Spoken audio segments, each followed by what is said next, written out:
Because I have call this meeting of the New Sharon Town Council to order. Today is Wednesday, February 15th, and it was, and excuse me, February 15th, 2023. It is 6:30 p.m.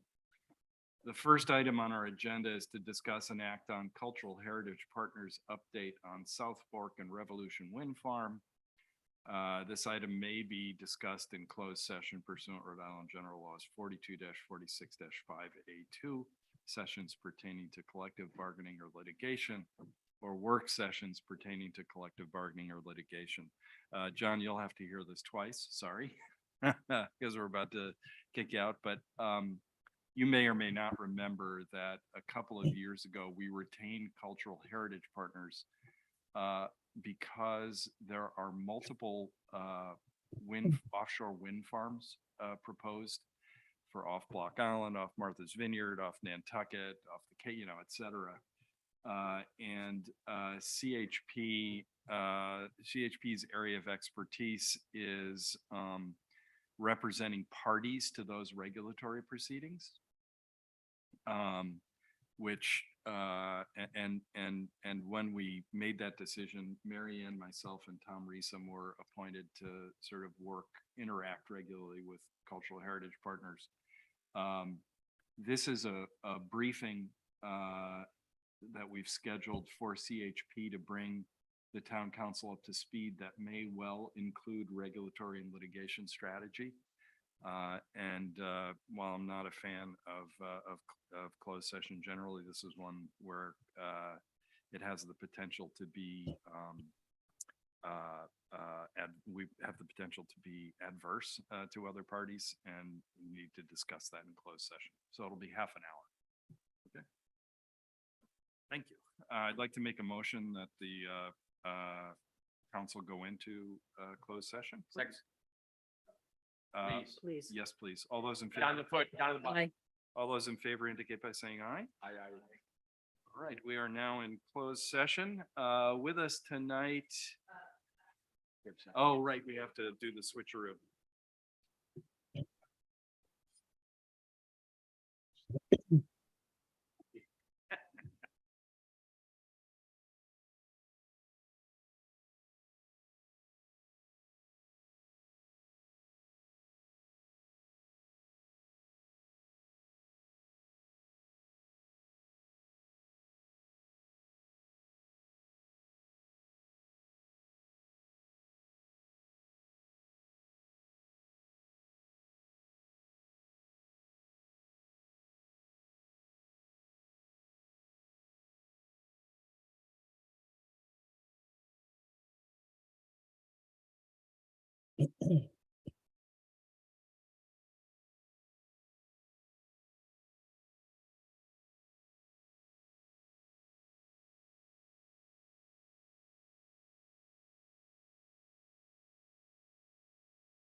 Hi, James. Nice to meet you. How are you? Very well, thanks. Good. Just a procedural question. On my screen, it says that we're being recorded live on YouTube. I just wanted to be sure that that's correct. Yeah, we wouldn't be live on YouTube. We may need a separate link for this executive session. Okay. I asked Millie to send it to us. But Okay. So, James, could I send a memo to you that I'll be discussing, just so you have a copy of it? Sure. I'm glad you're here tonight. What's the best address? I can forward it right away. Yeah, it's James at Callahan, and it's like my last name. You can see it spelled there. lawri.com. lawri.com. I'll send it Yep. right now. Thank you. Just a summary of where we are and some links to visuals if you'd like to look later.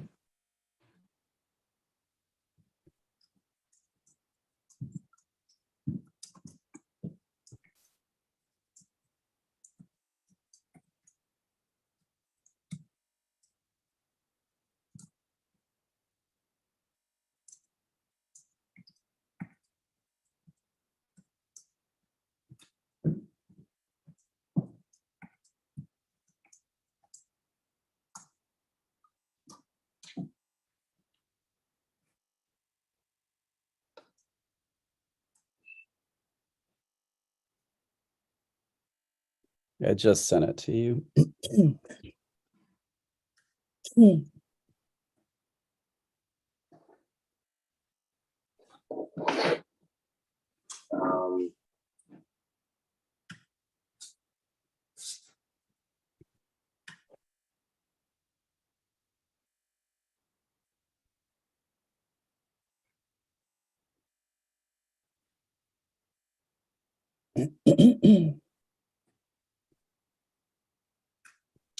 So let me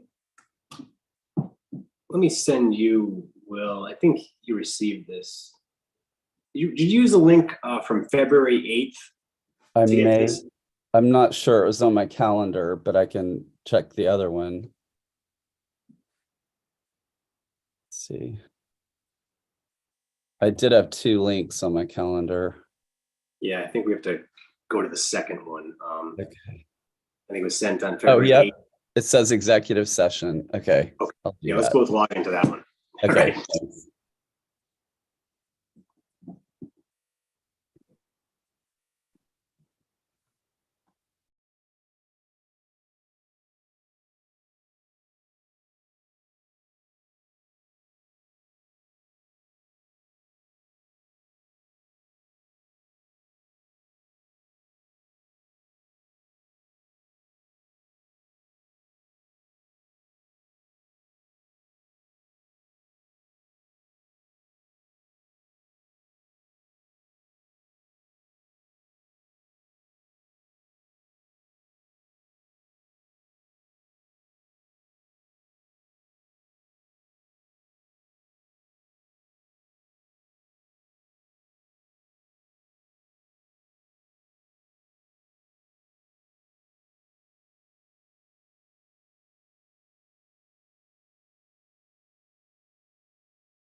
Yes.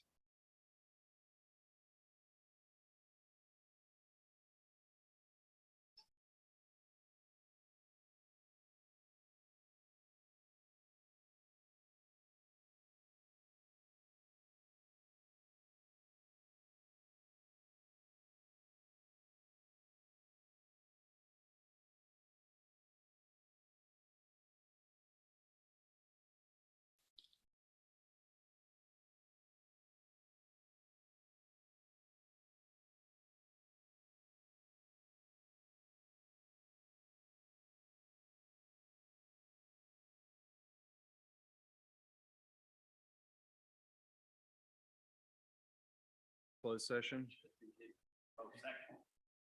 All those in favor indicate by saying aye. We're now back into open session where I would make a motion to seal the minutes. All those in favor indicate by saying aye. Minutes are sealed. Hey, Chris.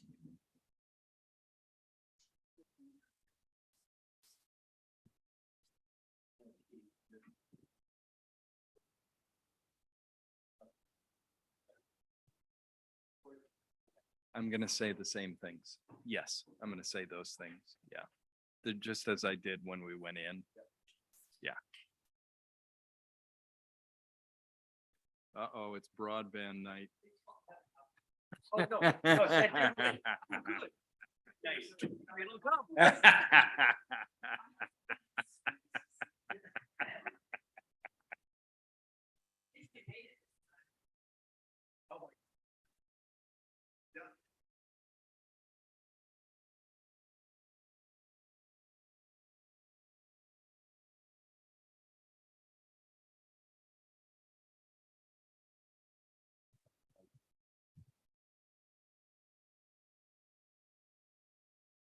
Before we move on with our agenda, I just want to say what I said before.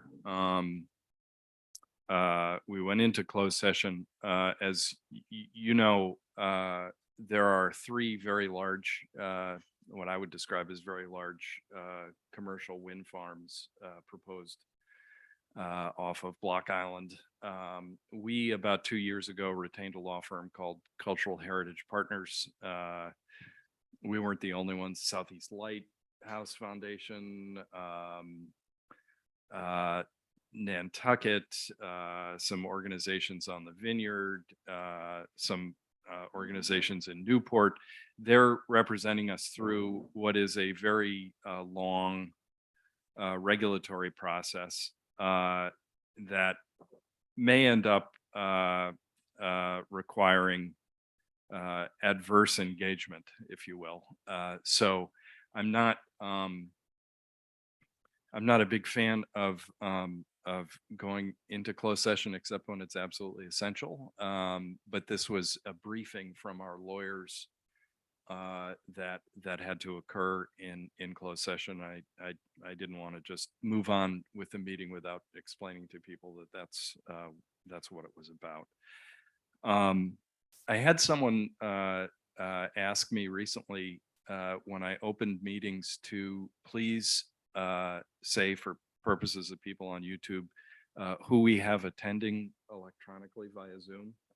And right now, we have James Callahan, one of our town solicitors, and he is currently the only attendee via Zoom. I also, before we do public comment, just did want to acknowledge and say that I think the island experienced a significant loss yesterday. A worker resident on the island died in what we understand is a workplace accident.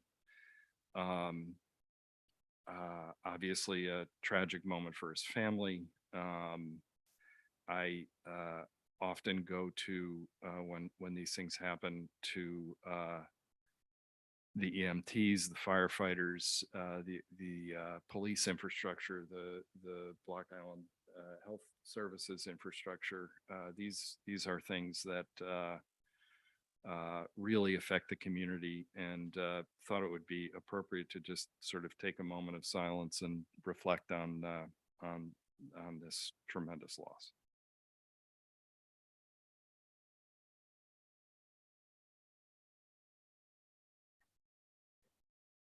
Thank you all very much. We will now open the floor to public comment, which is agenda item number 2. Is there any? Come on, Chris, come up. Would ask you to identify yourself and speak into the microphone as always, our standard admonition. My name is Chris Blaine, and the public comment I have tonight, I see there's something about setting hunting dates on the agenda. I'd like to ask the council to consider 2 things going forward. One would be to eliminate this so-called Black Rock lottery hunt. I think it's to the point now where I don't think that any measurable number of deer have been taken, and I don't think the council's getting any statistics on it. I understand they're available. I'm going to try and find them, but I think the idea of closing off Black Rock to the public for so many people that use it for recreation, as opposed to the number of deer being taken out of it, it's just not worth it anymore. We're not getting enforcement that was promised when it was promised. The second thing I'd like the council to consider is having Fish and Wildlife remove the North Light area, the wildlife refuge area, eliminate shotgun hunting out there of deer. It kind of defeats the purpose of wildlife refuge. You know, we finally have a bald eagle, or at least one, possibly 2 bald eagles here, and they need a place where they can be safe and secure. I mean, I'm an avid shotgun hunter and a waterfowl hunter, but when that refuge was made, when Herb Whitman really got the ball rolling, it was designed to have a place where waterfowl could have a refuge. And the raptors also feed on waterfowl. I mean, I just think it's such a huge area, and they have other areas out here Fish and Wildlife has where hunting can take place and does take place. So I think it's time. And again, they provide no enforcement either. These 2 groups of hunters, which are, the federal and the Black Rock Lottery, are the only groups of hunters that come here that don't have to register at the police station. All the rest of us do. My driver's license, my truck registration, all my information is registered with the police department, which I don't mind. But I think every hunter that comes here should register with the police station, so you know who is here and where they are. And as far as the North Lake goes, talking to Robbie Gilpin, I know Robbie was quite upset, and I think he told the town manager what happened to him out there with people hunting. They're up here out of Pennsylvania, and he had a slug go whistling over his head. And I just think that there's too much recreation out there, and too many people enjoying the refuge. And I think it's just time to end those 2 things. Thank you. Thank you, Chris. Are you going to hang around for that agenda item? Because we're not supposed to engage in back and forth after public comment, but you've raised some important issues that are worthy of discussion. The next item on our agenda is the consent agenda.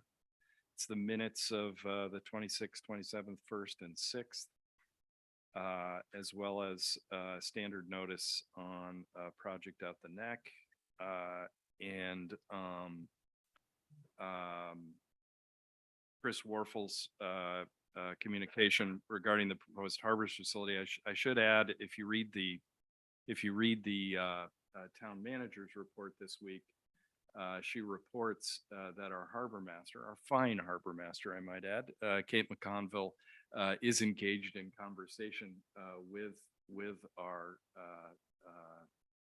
oyster farmers, aquaculture community, which I was very pleased to read. Marianne, thank you. Is any objection to anything that's on the consent calendar? If not, just one yes, please. tiny thing. On the minutes from January 26th, it says that the meeting was at 9:30 PM and it was at 9:30 AM. Oh, thank It's you. not a big deal, but Thank you. That must have been when Millie had jet lag, would be my bet.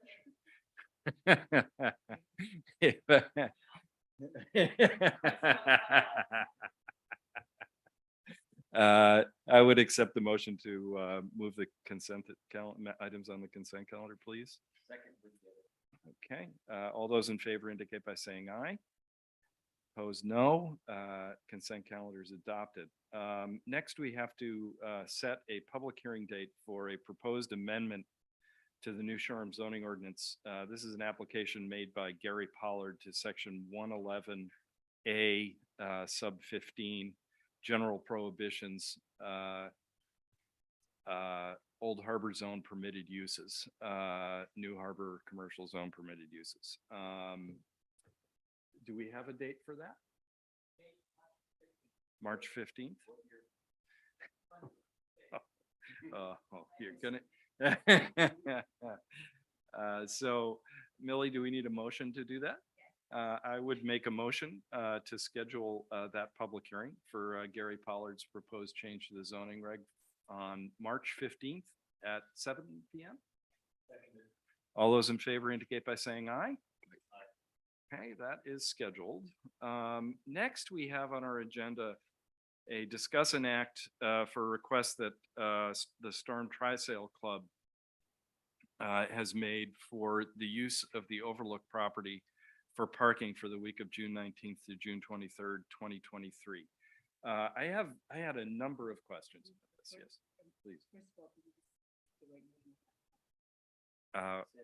Sam P. Meadow, thank you very much. Yes, to use the Sam P. Meadow for parking for the week of June 19th to June 23rd. Am I correct, Marianne, that we are not the sole owner of that property? Is that correct? No, we're the sole owner, but there's a joint easement. Joint easement. Right. And my understanding from our, from the Block Island Land Trust, who also owns the easement, is that they too were approached. And they said no. And quite frankly, just for the record, I agree with them. But I don't think we have it within our ambit to provide permission unilaterally. So I'm not even sure that this is properly before us. If people want to vote on it, I guess, but all we would be voting for would be, I don't know, I guess, discussions with the Block Island Land Trust. And I'm not inclined to permit parking on that property. That's my own opinion. Yeah, please. Yeah, just very briefly, being one of the council members on that sort of that subcommittee or group, there's no mowing, there's nothing ready. It's not like there's an easy area. This has not been defined where the developable, acreage is. So I would not entertain this personally. Keep in mind, we also have a management plan with that property, so. That doesn't include using it as a parking lot. Okay, so I guess I would make a motion. I think the cleanest way is to make a motion to deny the request to use the Sam P. Meadow property for parking for the week of June 19th to June 23rd, 2023. All those in favor indicate by saying aye.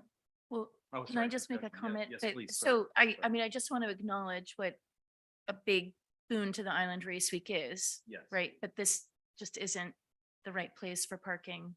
So maybe, maybe we could talk to them about other locations or talk to the Chamber of Commerce about other locations for parking. It's not the end of the road. I wouldn't be adverse to helping them find other parking, Oh, but no. this is not the right parking. No, yeah. Don't- Yes. Yeah, don't they have a substantial? I honestly, all I have is the letter requesting this. And as a result, I reached out to the Land Trust, our co-holder of the easement. And I think I really appreciate what Molly just said, because I think, it is important to note how valuable that is, that event is. And they're certainly willing to, they're certainly welcome to approach us or any other group for parking. But just not this one. All those in favor indicate by saying aye. Yeah, please, Neil. Sure, so back to my point. If there's a benefit to the island from it and nothing's in the field, why would you let them park there? We don't have a clear, we can't. Like the other partner in that piece Yeah. of property. Yeah. Right. Yes. Has the easement.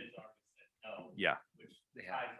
Right. Yeah. Right. And also, it's not in the management plan, to Mary Ann's point, so in that, I mean, I don't want to say we can't do this, but we'd have to redo the management plan to allow for parking, which I don't think we'd want, and I don't know whether it's for trailer, I don't, it's very undefined. Yeah. But I think Molly's point is right, we want to support economic development, we want to support the island. So how do we do that in a way that actually works? Martha? Where have they parked in the past? Have they used this property in the past? No. I don't So know. previously, Well- this was held at the boat basin and the Ore, and they used the field that the Ore employees used to park behind the Narragansett. So it was a different property, a different field. It's been Champlain's. I don't know. No, they- No. Over all the years they've done it, it's never been over there? I don't think so. I think it has. Motion's been made and seconded. All in favor indicate by saying aye. Aye. Opposed, no. Ayes have it. Item 6, discuss and act on hunting calendar for 2023-2024 hunting season and review of the hunting calendar for 2024 and 2020, for the 2024-2025 season.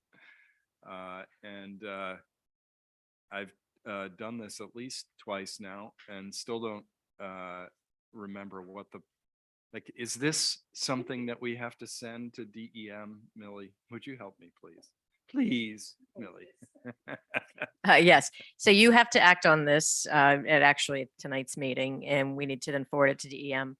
They have a hearing themselves as well, and once their hearing is concluded, they include that in their publication for next year's hunting season, hunting and fishing season. So this is something that you are obligated to act on. Go ahead. Yeah, real briefly though, because it was confusing last time. We should look a little bit at vacations, number one, and number two, the 23-24 is the firm number. The 24-25 is a directional dates. So, Correct. Basically then next year we will confirm 24-25 and forecast to 25-26. So it's Correct. like a rolling. That's correct. I just want to make sure that, So can I just say I was sort of confused.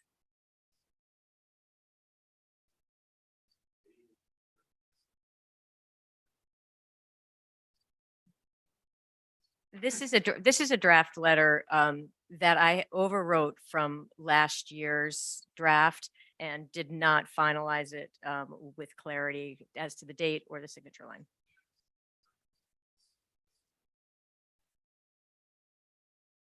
The dates here, the dates here have been overwritten and that's about, I think, as far as I got.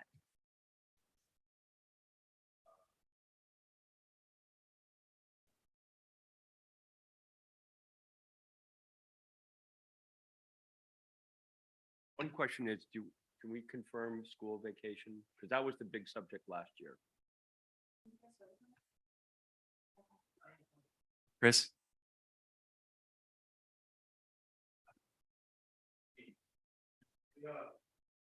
Last couple of years, Chris Plain, last couple of years, there's been discussion on, when to end the school vacation. I think personally that, ending it this year, it ends on the 17th of February. I think that's enough.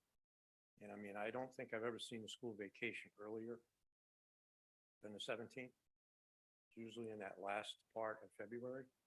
So that gives us a pretty good window.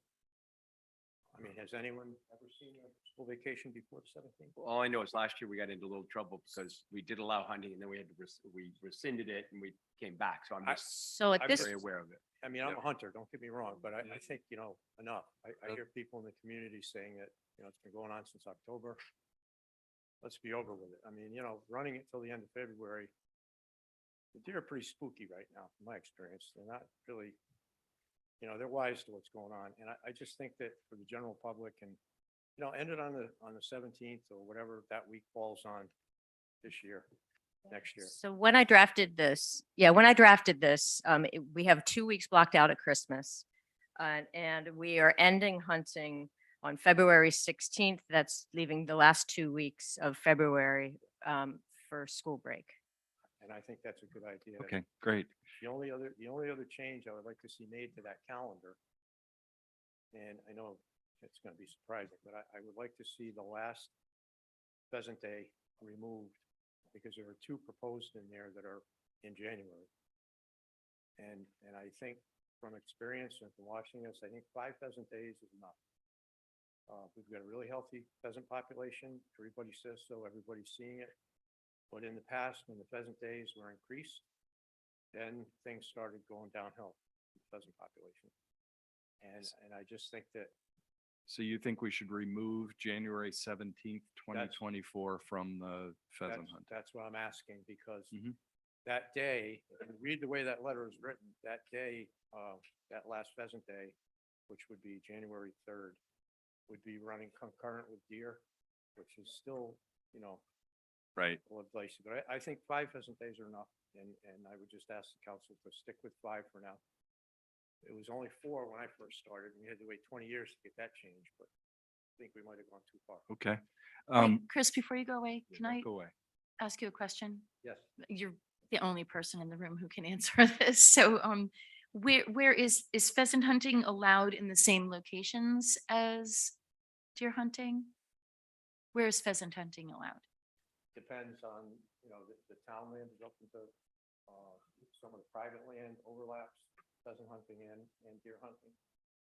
So it's not so much a safety issue, it is the number of pheasants that we have. Right. And then what I can see from the calendar is if it's a pheasant hunting day, it is not a deer hunting day. The last, I asked the council, this probably 7 years ago now, we run 1 pheasant day concurrent with deer hunting, and that's the one in January. Because by then, most of the foliage is gone. It's much easier to see, and there are less hunters. January deer hunting is not like November. November, everybody's out with archery, everybody's out with a crossbow, everybody's out with a muzzle loader, everybody's out with a shotgun. By January, a lot of people, the hardcore deer hunters are left. And just so, to Molly's point, right now in the sheet we have, it's not concurrent. The calendar in front of you is. Or the letter. So just saying, Right. if we. So you could remove that and make that just a deer hunting day. And a Yeah. deer hunt. The last one could be, No, I'm saying January 3rd, Twen- right? January 3rd would run concurrent, and it has for the last 7 years. I'm sorry, it's on the letter, it's not in the calendar. Yeah, I Okay. don't, that's not what I That's- have in yeah. this. That's what I'm Right. missing. Chris, would you Yeah. turn the microphone on, please? Someone just texted. me. I'm sorry, I'm not, No, it's a no, green light? no problem. Okay. There's a, I forgot. So Yeah, you're right, no. Molly, it wasn't on the, it's not on the calendar, but it's in the letter. Okay, it is in the letter. I see Yeah. it now. Yeah,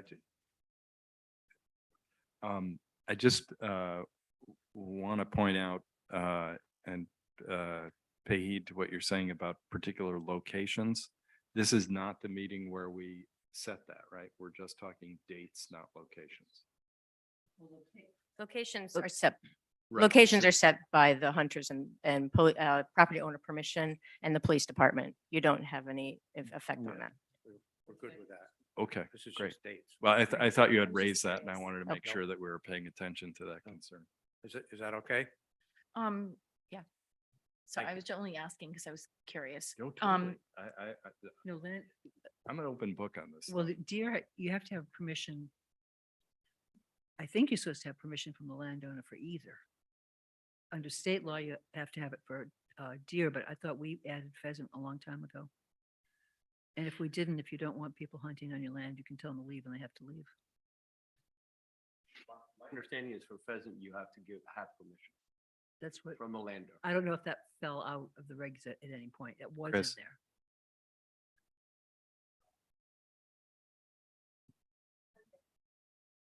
Right now, the way the law is on Block Island, you need written permission for all hunting Right. From the landowner. on private property. So what do Yeah. people think about eliminating January 17th as a pheasant day? I have no problem eliminating it as a pheasant day, but could we add it as a deer day then? Or do we, Yeah, that's, I'm, you know, Which is the rest of that week. I mean, basically just continue that. Yep, I like it. this is so far outside my scope. I'm trying to, you know. Oh, welcome Is to that my you? world. I'm sure. Oh, no, it wasn't even a pun. That's how far it is. So far. Are we I didn't doing even- both? So I guess, Okay. I would make a motion to approve the dates in this draft letter, Millie, with the following change. January 17th, 2024 will be a archery muzzleloader shotgun deer day, but will no longer be a pheasant day. and could we also add that the school has not approved their vacation schedule yet? They've not approved their schedule for next year, so those dates could be flexible. Millie, could you put, or, you know, you and I I don't can think work, they on- can you be can't really do that? No, I'm sorry, go ahead. No, go, you. go, I, you're- we don't really have the flexibility to change those dates unless, unless you have to go back, but that would be, it's kind of a big to-do to go back and change those dates, and then they have to have a rehearing up at the state level. Because, but we've given I think a lot of latitude on the school schedule here, giving it, 2 weeks at Christmas and then to the last 2 weeks of February. I'm not aware of any school vacation days that have Right. taken place earlier than the second week of Okay. February. If there is overriding concern, and I'm just reflecting from last year, we could eliminate that week of the 12th. I mean, that's the only way to really make sure there's no overlap. I don't think that's needed, to your point, but that is the way to do it. Okay, so, so your motion as stated is fine, and we have the head of the school committee here forewarned. I second the motion. Just for this. Martha, do you have anything? I see your green light on. No, I have nothing. I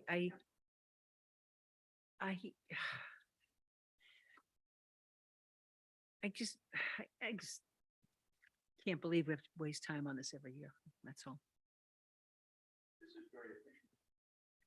Yeah, Millie, thanks to Millie McGinnis, who's been doing this for how many years? It's the person who 30 chairs the meeting. years, by the maybe. way. All right, a motion has been made and seconded. You got that motion, Millie? We all square? All those in favor indicate by saying aye. Aye. Opposed, no. That motion carries, Millie. If I can help in any way, or if I need to sign this, wonderful. That's So about, can I just ask a question? So we just did dates only. He had raised Yes. taking location off. So from the conversation, we don't control location. That's a separate group. So we don't need to do anything on that? Or does that need a whole separate conversation? it's a separate conversation that we should have, I think. Okay, Wildlife land. yeah. And so we just have to decide whether we want to protest. Well, can we just politely ask them to come over and have a conversation with us? I- What? Not What? saying that. I said we should politely invite them to come over. I agree with that. I think. They used to come, conversation they is used to a come good- all the time, 30 years ago. Very well. So item number 7, discuss short-term rentals. We have 3 pieces on this, but just real quickly.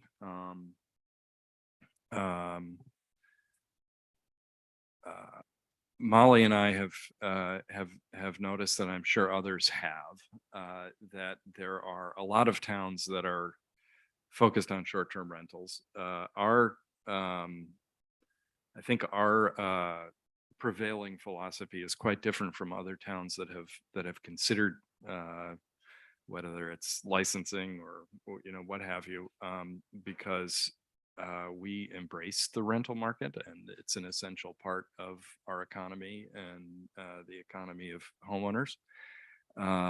Having said that, it is getting a lot of attention. And Molly, myself, Marianne, said we should start a discussion. As I said to somebody today, I'm really proud actually to be on a council that talks about these substantive issues, So we're going to start with a bit of background from Marianne and possibly Millie about the tax and its collection. So the question has come up at the last council meeting, a couple of council meetings ago about, and some of the council members had reached out about, we send that form out every year and we've been doing it since, I guess, 2008. Is that correct? So what I asked Millie to do is do some research over the last 5 years, and she has that information which she'll present tonight, and also percentage and response rate and stuff like that, which is very encouraging and positive as from my perspective. All right, just to give you guys a quick rundown, I did give Molly a copy of this earlier, but I didn't prepare a copy for the whole council, and I can certainly do that. It's just kind of my handwritten notes from Keisha's research. Thank you, Keisha.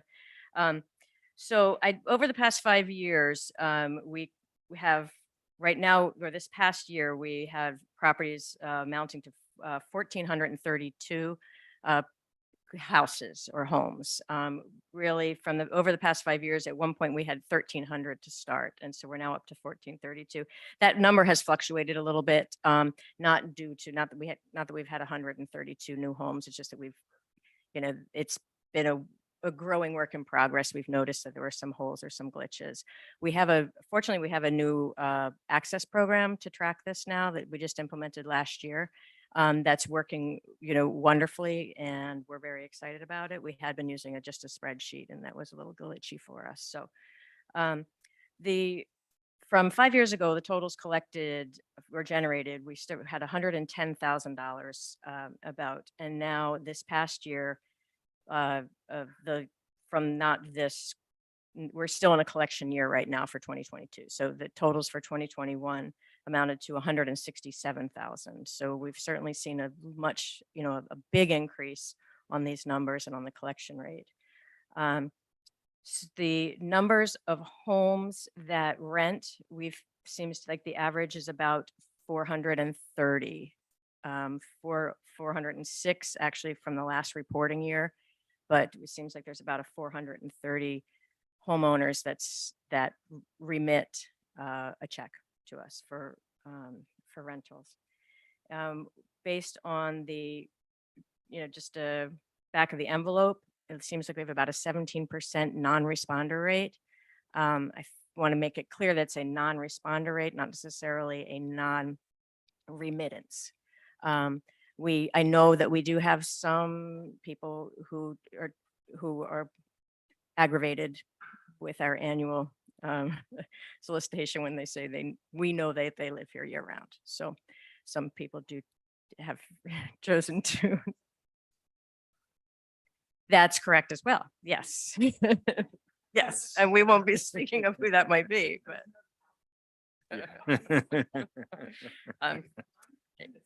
Yes. So anyway, we Yes. do have a strong compliance rate, and we've been seeing those numbers increase year after year. Great.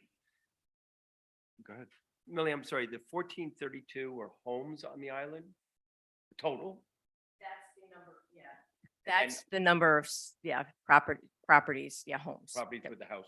correct. And the 430 was of that 1,432, obviously. Those are people filing the paperwork. If you rent your house for a weekend, should you be filing that paperwork? Or is there a period that you need to rent for? It's a question of like any rental, or Yeah, is it over 2 yeah. weeks? No, everybody's supposed to. Yeah, I I think forgot. it's, I'm more Yes. asking for everybody. no, that Should be for any. it's for rental. anybody. Yeah, good Right. No. I mean, Yeah, there's an exemption for if you're renting for, it's like a 6-month rental or something like that. I'm sorry, I don't have the paperwork in front of me and sometimes I get a little fuzzy on that. So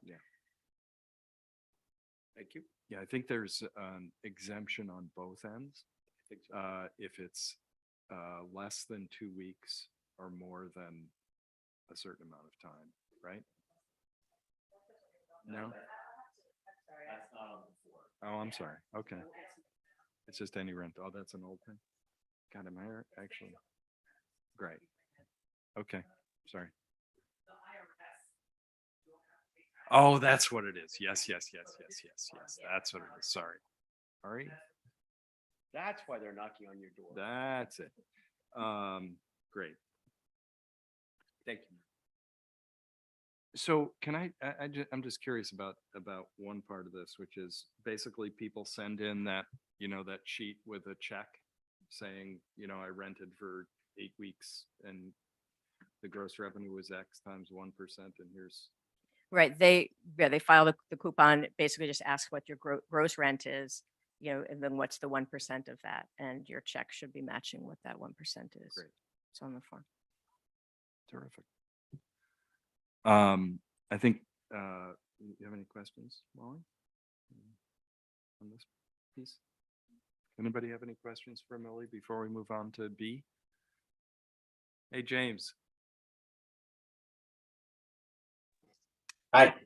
So, I guess you're up, but just for the audience, part of the reason that this is on here is we saw a resolution from one of our fellow municipalities asking for the legislature to consider, I guess, additional expanding the ability of municipalities to regulate short-term rentals, and it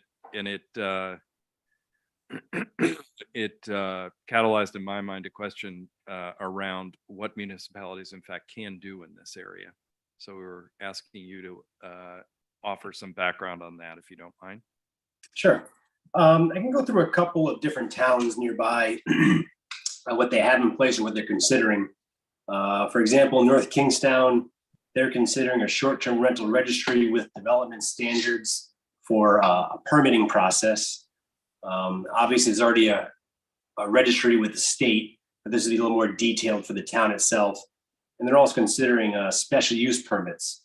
And a special use permit by definition is a permitted use that has some kind of regulations that the applicant would have to meet before getting that permit. In South Kingstown, there are no limits currently, but that is, I think, inevitable there. That's on the horizon. East Greenwich, same thing, no limits currently. Jamestown is a little different. They have a pretty extensive short-term rental ordinance. The short-term rentals must be registered. A permit and a license must be issued before the house is occupied. The dwelling must be inspected by a building official. There's a 7-day minimum term, and the max occupancy is 2 persons per bed. And they require at least 1 off-street parking spot per bed plus 1 additional. That's about as extensive as it gets in Rhode Island, I think, at this point, except for Newport, which really is cracked down. They don't allow rental, I think, for anything less than 30 days. Anything more less than that is considered a transient guest facility, and those are only allowed in certain zones. So short-term rentals are not allowed at all in residential zones, and they're allowed by special use permit in limited business zones. So those are just some basic things that other towns have done. I think you guys might be a little different in some respects, like you said, Keith, that you are open-minded to this.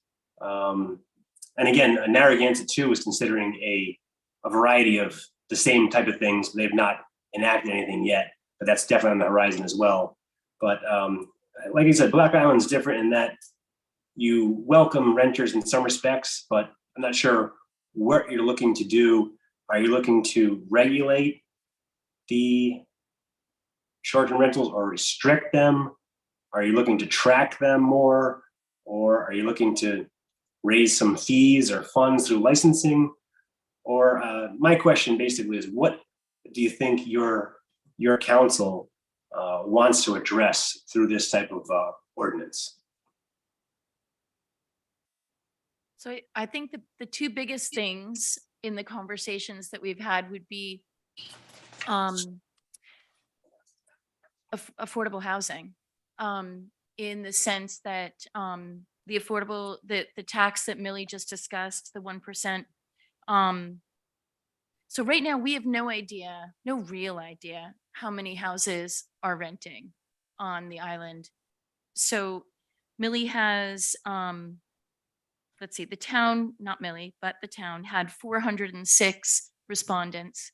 Now, that number could be a tiny bit low because some people have more than one unit and they may have just remitted everything in one check. So that would throw that number off. So the state of Rhode Island, they have, as of this past week, 272 rentals registered with them. That number is going to differ because of the way that they are registering people. And also it's a brand new registration. So last week they had 217 people, rentals on Block Island registered, and this week 272. So people are still registering. But going through all of the rentals, all the different websites and online booking platforms like VRBO and Airbnb, we came up with, again, not a perfect number of 480. So like I should say for anyone out there who doesn't understand, a short-term rental is what we would call just a house rental. On Block Island, this is part of our culture. I think practically everyone except for Martha, who's on the council, came here as a renter. Like every single one of us pretty much rented a house, liked it here, moved here. Martha's great-great-grandfather came here as a renter. Yes. Martha's grandfather rented for the 4th of July. So no, we so it's more in our culture. It's not but it appears that anywhere between like 28 and 33% of our homes are renting by the week for at least 1 week out of the year. So that's a really high percentage, much higher than usual. So like Keith said, we don't have an adversarial position to take on this unless you're renting illegally. So that would be, I believe, where the town could bring into compliance an illegal rental could become compliant by becoming a 513. And we could help them become a 513, which would be a year-round rental. And I think we all know that these exist. So right now, our zoning official cannot, she just can't knock on your door and inspect your accommodation if you're renting something illegally in an accessory structure unless she has a complaint filed on it. If we had a short-term rental license and ordinance, then she would have a reason to inspect that property. And that would be that you are believed to be renting an illegal rental without a permit. So there would be a fine attached to that. And then she would help you on the path to become a legal 513 is essentially what we're talking about. So we're talking about two ways to improve our affordable housing, either by improving the collected 1% tax or by bringing an illegal rental into compliance by, encouraging the family or the owner to make it a 513. But then we're also hoping to get a grasp on how many people are doing business in the town of New Shoreham. Is that? Mhm. Right? Yeah. Okay, Yeah. that's what I got. I I would add a couple. One is, I do have some ongoing environmental concerns regarding really full up places that clearly don't have the septic system for them. You know, you have, you know, we do our septic regs by bedroom, but if you're stacking people up in a house, all of a sudden you're potentially overpowering the septic system. If you were at the water company meeting recently and have been listening at all, we also have some really serious limitations on our water, and the same thing applies there. So one of the things when Molly and I were talking about it that you know, occurred to me is, you know, is this a way to if you had a license to try to get at that, having, you know, 16 people stay in a 3-bedroom house kind of thing, which will ultimately pay for at some point.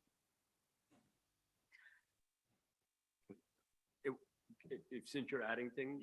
Yeah, the other thing that I'd love to discuss, first of all, I think we're all in agreement that short-term rentals are a major part of our economy. So, but one of the topics that we discussed last year, and I know will come up again in great spirit, is congestion. And there are many houses that are rented where it's cheaper to bring your car over for a week. We all know that math. And so there will be, I'm making a number up just out of the air, 5 cars in the yard, right? And while there may be 2 primary drivers, I think it's often that suddenly the teenage driver or somebody else in the house will want to go down to the beach, and next thing you know, there are 3 cars down to the beach, or 4, or whatever, out of flexibility. So while the incentive to bring the cars over may be parking, the issue that we deal with is then a % of those being used and creating congestion on the island. I would love to at least discuss the idea of putting a limit on the number of cars on a rental as part of this license, and at least have that discussion all about congestion. So that's the piece that, yeah, I didn't mention, is that it depends on the town. So Westerly has enacted a short-term rental license. Middletown has the first one in the state, Newport. And, you know, as James said, Newport's is very restrictive. And I don't even think that, like, it's not even a good one for us to, if we were going to go in this direction, let's start there. Like, we're not necessarily going in that direction, but if we were to go in this direction, Newport's not one that anybody would hold up as like a, let's do that. Middletown has a very practical ordinance. A lot of cities and towns, so we looked at quite a few, right? Not just in Rhode Island, but I think it makes more sense to look at the ones in Rhode Island. But this is having the ability to rent your house out for so much money by the week in season, right? We all know this presents housing shortages in ski communities, beach communities, cities, any place that's desirable to go to at a certain time of the year or any time of the year.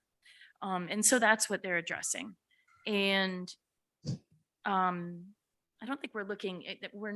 I'd like to say that I think the council is in agreement that we're not looking to prevent anybody from renting their house. Like, I think we have to say that because I think the audience needs to hear that.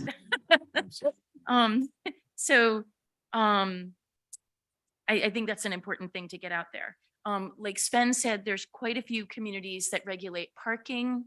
They regulate messaging. They use this license to address other situations, like you said, such as parking, right? There's one city that they require that you post in every rental a list of their city ordinances. I really think that's something our real estate agents would be doing if we just asked, right? It doesn't need to be part of this ordinance, but there's quite a few different things that get addressed. So it's a mechanism. So the only comment I'd make on this is the more onerous it is and the more policing means there's resource that need to go against it. So let's just be realistic in what we're going after, because and I don't disagree with you that limiting the number of cars to a house ideally sounds like a great idea, but who's going to be looking at this house has 5? Again, as long as we understood that it came at a complaint level, because that's probably what it would be. I'm complaining about the neighbor because they're parking on the edge of my property and it's annoying. But the policing becomes like, let's not do something thinking we're solving a big issue when we're not going to police it, because we've seen other things in the town. We're not policing and people are doing what they want. So if it's a sheer grab at some revenue, and that's completely legitimate around licensing and knowing what's doing it. But so just policing becomes an issue. Along the lines of what Neil just said, we have a couple of realtors here. Have you had any success in trying to, I know you try.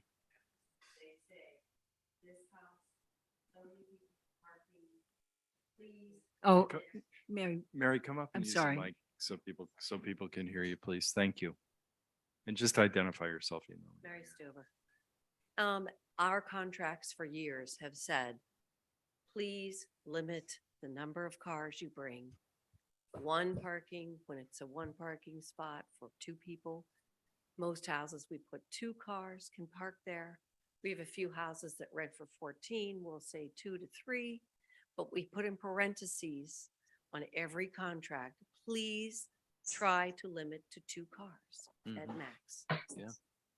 There is absolutely no way to enforce that.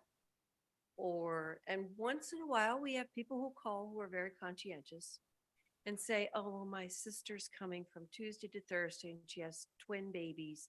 She's going to bring her car and she's going to park it. You know, I can't say no. There's no law for that. Right. So we say, oh, yeah, okay. But we have specific properties that cannot hold more than 2 people.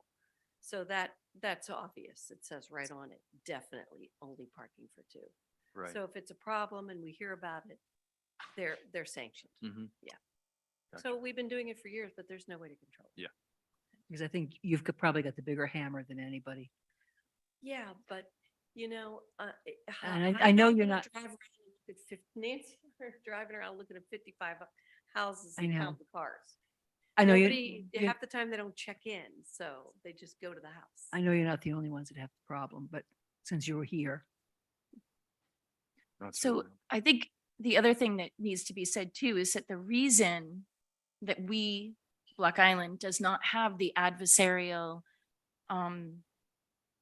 position, Yeah. tone that a lot of these that I went through, very Oh adversarial. my God. It's they're like incredible. really, and they really are getting into the minutia. But I think the reason we don't feel that way and we're not talking about getting into minutia is because we have really good real estate agents who are you're already doing your best to go after this, right? You're already doing your best to say, please don't bring too many cars. Please don't overwhelm the septic Well, system. all of our contracts have the number of people a house sleeps, and Right. that is according to their septic system.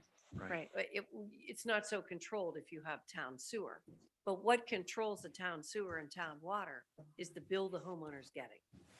They're getting an expensive bill. It is very expensive to have water and sewer in town during the summer. Mhm. It's quite expensive. There's surcharges. So if they go over their allotments, that's a big, big expense. Right. They're going to know about that real quick. So. Chris Blaine.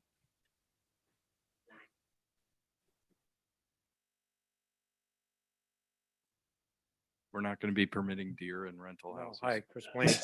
Yeah, I'm a little disturbed to hear that rental is such a part of our culture. I take a little bit of offense at that because rentals have gone on Block Island for a long time. Rentals have changed. Mm. And anybody who doesn't think they have, I know we have one counselor up here, I think is gonna be in the rental business, the Old Town Inn. Yes. Yeah. Okay, so the people that are coming here now, I mean, I'm 65 years old, a little more. The houses that are being built just for rental, the owners never show up here, maybe for a week or two. And the rudeness of the people that are coming, you know, you look around, you mentioned these towns that are passing short-term rental ordinances. Tell you why. It's got to do with quality of life. It's not because of affordable housing. People are fed up with the behavior of the people that pile 14 people into a house. The realtors can't do it. The town doesn't have any enforcement. It never has had.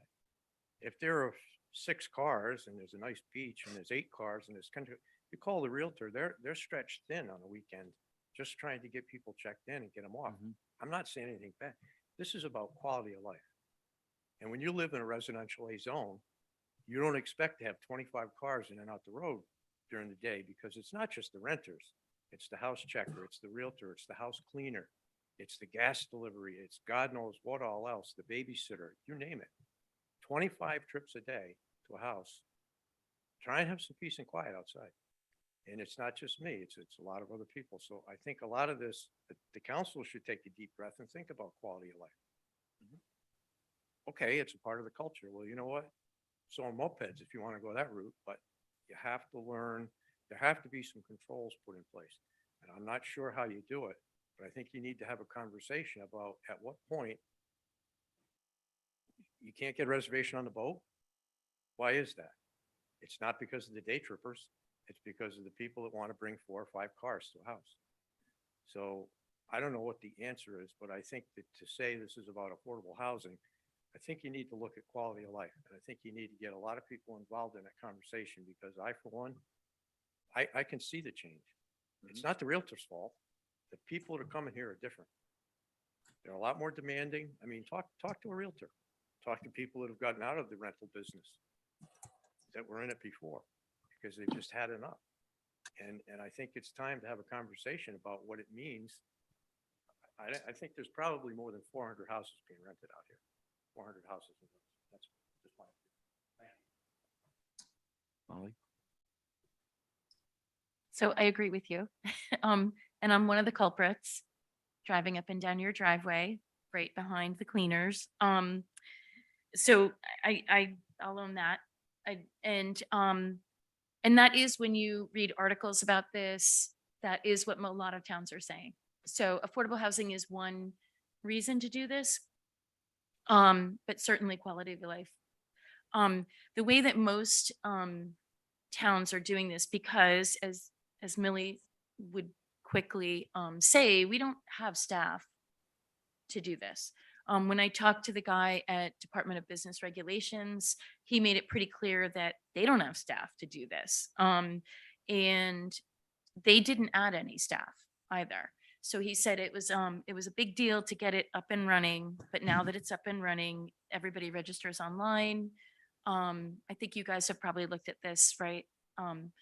And you register online, and then complaints are taken online as well. And that's exactly how most of these towns are working. A couple of them have compliance officers. A couple towns have hired an outside agency to manage this. On Nantucket, and I believe in Newport, they hired an outside agency to help them identify all the houses that were renting on outside platforms and online. And I should also say, for anybody listening, because I do think this can be confusing, right? We're just talking about maybe perhaps doing this. But with the state, it's not optional. Like, that's underway right now. Anyone who does have a house that they rent needs to go onto the Department of Business Regulations website and register their house. It's $50 for a 2-year license. And the only reason that you wouldn't need to register your house is if you don't advertise your house anywhere. If you just rent to your cousin's friend over the telephone and there's no online presence anywhere, that would be the sole exception for registering on the DBR website. If you do Airbnb, if you do a real estate agency, if you do VRBO, any other platform at all, you need to register. And like I said, they added over 60 last week. So people are getting it. He's very encouraged that people are going to get it. The one, as Millie said, the 1% tax that this town collects is not optional.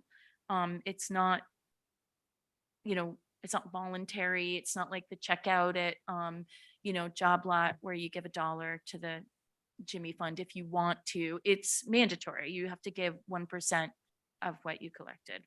So, but the rest of this is just a discussion.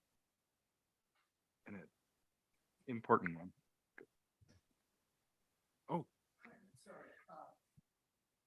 Mark McGuire. What is an illegal rental on Block Island? I've heard that term, you've used that term up here. What is there a definition somewhere? It's a rental that contradicts the zoning approval for the use. Okay, so it's, So, so you if know, you're renting by word of mouth to somebody for 2 so if you, weeks or- it's not so much the how you market it or anything like that. It's that if you got zoning approval to have an accessory dwelling unit, so Yeah, a so family focus, member yeah. could live there, Yeah. you know what I mean? And Yeah. then, Okay, and then it becomes a summer rental. That's what we're talking about. Also, Mark, the number of bedrooms. You're allowed to rent a number of bedrooms in a house. There are some people that rent a lot more than that allotted number.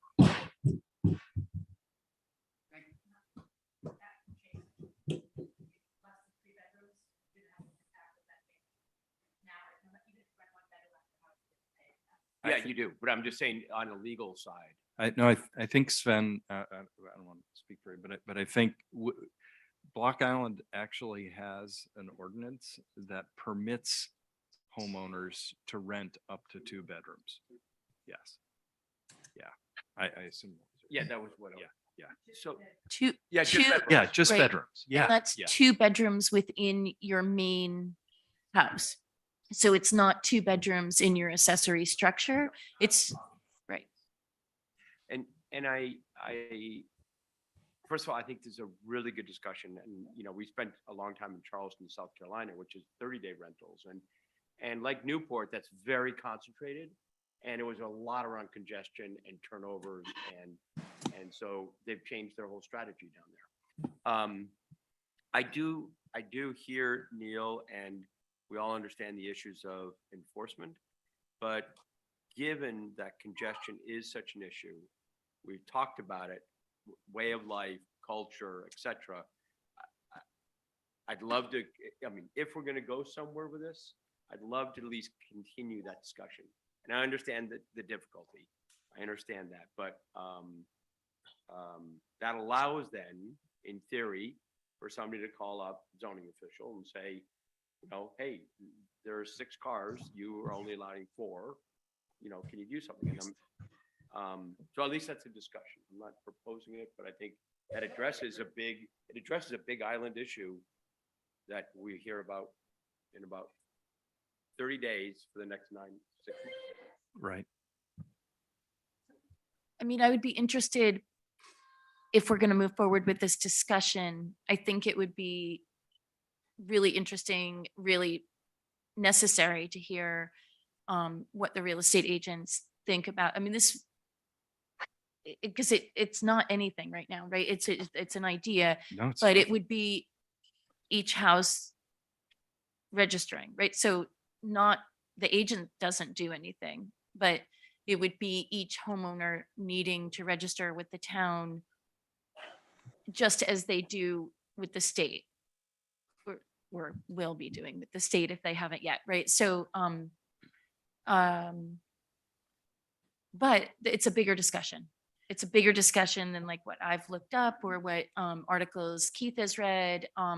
This is just the first time that we're getting to have the discussion as a council. So Can I suggest that we work session this and invite realtors and just talk about it? It's as I said, these are the kinds of conversations we have to have, and we have to have them with experts and people who are struggling, like, we got to talk about Well, it. it's also size the prize because at 432 submitting, and we don't know if they're submitting half of what they should or whatever it might be, but 432 seems low to me on how many are actually doing it. And if realtors would just give us the number of people renting houses with each one of them, we could size the prize and back into the number. Yeah, So that's Sven a did- really good point. Yeah. Sven did the Yeah. math to back in. We were both Yeah. on the same line on what 1%, that 167,000 backs into how much rental income was actually raised. You know what we're going after from the standpoint of revenue for the town that we potentially are missing out on. That's the financial piece. Then there is the congestion and all the other downstream effects of having too many people. Can I just ask a question, practical questions here? Everyone who rents was supposed to register with the state as of when? And how do, we have this huge, we believe you. But what yeah. about all of the people who do not live in Rhode Island, who are not going through realtors? Has there been any kind of publicity, any kind of outreach, any kind of notices in the paper, that sort of thing? So the real estate, my understanding is that the real estate agents have notified everyone Well, that I'm not worried they about the rent real from. estate agents. Right, but the rental platforms, according to the man at Department of Business Regulations, all of the traditional platforms, VRBO, Airbnb, have also been sending notifications to anyone renting in Rhode Island on their platforms. So people are getting the notification. Whether they've actually followed through and done it yet is the Mm. question. Mhm. He said that they had 3,000 short-term rentals registered so far in the state of Rhode Island. And like I said, when I counted up a couple days ago, there were 272 on Block Island, which is probably higher now because like I said, about a week ago, I counted and it was 217. Mhm. So the number is climbing, and that's just what the people at DBR are expecting it to do. They didn't expect instant compliance. Right. So it takes a bit for the Sure. word to get out there. I really like, Keith, the idea of a work session. I would love to be able to include some people in that who are renting either Airbnb or VRBO, because Yeah. I think the real estate agents do a great job of managing and, of overseeing. But I don't know about a lot of the Airbnbs or VRBOs or whatever. I don't know. Well, and one of the things I'd like, sort of a subset of that is, I think that people put their houses on all the platforms, including realtors, it seems like, and it would just be interesting to, we had, of course, I'm generalizing from one friend, which is acceptable here. And, who had a realtor and exactly. But it's really, this is exactly, I think, what we wanted, which is we got, let's talk about this stuff. Yeah. Please, Jennifer. It's good to see you. I'm Jennifer Phillips, of Phillips Real Estate. I think this is a great discussion. I would welcome us all sitting down with the real estate agents and the town council. But just a couple of things. First of all, I think the DBR is a really good source for you guys to get your numbers from. There is a penalty for homeowners who don't register with them. So I'm actually surprised that so many have registered this late, that they're still registering, but it's a good thing they are still registering. So I think that's a great place to get your numbers. In terms of congestion and traffic, believe me, it bothers me as much as it does any of you. But some of my rental homes, I have it on my website, 2 cars max, and people will call me and say, why are you the only ones demanding that? And I explain that I don't have enforcement, but that's what I said, leave your problems at home. We don't want your traffic. And for the most part, I think people understand that. Mhm. Homeowners, they come out with all the cars.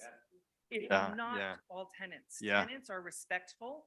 That's an I would interesting not say the point. Majority, but, or the majority are respectful. There are some that are not. But it's not just the tenants that are bringing their cars. That's a really good. I mean, important sometimes I look point, in my own Jennifer. driveway, right? All of us, and we have a lot of cars. We have children, we have people coming and going. That's for the record. That's never happened at 821 Beacon Hill Road. Just, So it really, I think that is an issue for the island, but I don't think it's something we can attribute strictly to yeah. rentals. No, I think that's fair. And one of the questions that we should ask, I'd love to ask in our work session, is, are there things the council could do that would make it easier for you to say, you can't do that? You know what I mean? Like, in other words, you're not the realtor doesn't end up having to, having to somehow swing a bat that they don't have, but they can say, boy, our town council this year did this reg. For purposes of brainstorming, it's kind of an interesting thing how being able to lean on a new ordinance might be helpful. Yeah, so the only, I don't want to say closing, but my closing comment, since sports betting is now allowed online, I want to know what the over under is on the DVR going above 430. I would pick the under. This is terrific, Molly. Thank you for all your work and research. Thank you. Our next item is item 8, discuss Rhode Island state budget process and Governor McKee's proposed budget. This is, I think, Sven, you would agree, is largely a placeholder so that we can every meeting say, what are we doing on state police? It's important. We ran, for those, I think everybody knows, we ran into a bit of a surprise when suddenly the state police last year was not in the budget. And at the end of the day, everything worked out fine. But I guess it taught me the lesson to get into the budget as quickly as possible. And I know Rick and Jeff, I think we're looking at it. Marianne, I think you've been looking at it. Do we know the status at this moment, or is it still in limbo? We don't know the status at this point. Rick did make a phone call, and also keep in mind, Representative Tina Spears also said that she was going to have someone on with the Senate or the House also looking into it. And what I'll do is I haven't chatted with Tina in a while, so I'll follow up with her and ask her if she has anything. Or is it worth to reach out to the colonel and just say, hey, looking forward? Or you're managing it, the new chief's coming on board, I know, but. I was advised not to send the letter, Okay, so. okay. Very well. Amy, would you like to review the financial reports?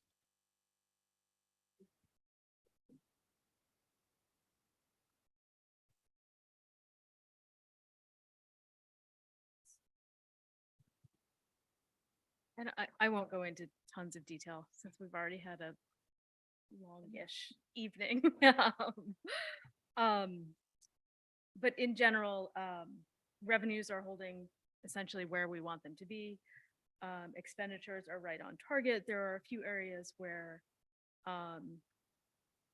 particular line items are creeping up, but we've been able to identify offsets, or we've deliberately made a decision over expending an area. Again, identifying where the balance is going to come from within that department. A few others on the capital side where projects are still getting up and running. So there's a little bit of under expenditure on the capital side.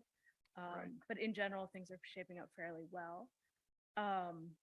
Just to flip a few pages, page 2 with tax revenue. Calling your attention to the top line and the bottom line, current property taxes and motor vehicle taxes. If you recall, motor vehicle taxes were actually ended a year early. So we know already that that top line current year collections is going to be about $115,000 short because we had planned for motor vehicle taxes. We'll recapture that in the bottom line there as the state reimburses us directly. So we're not collecting them, they are closing the funding gap for us.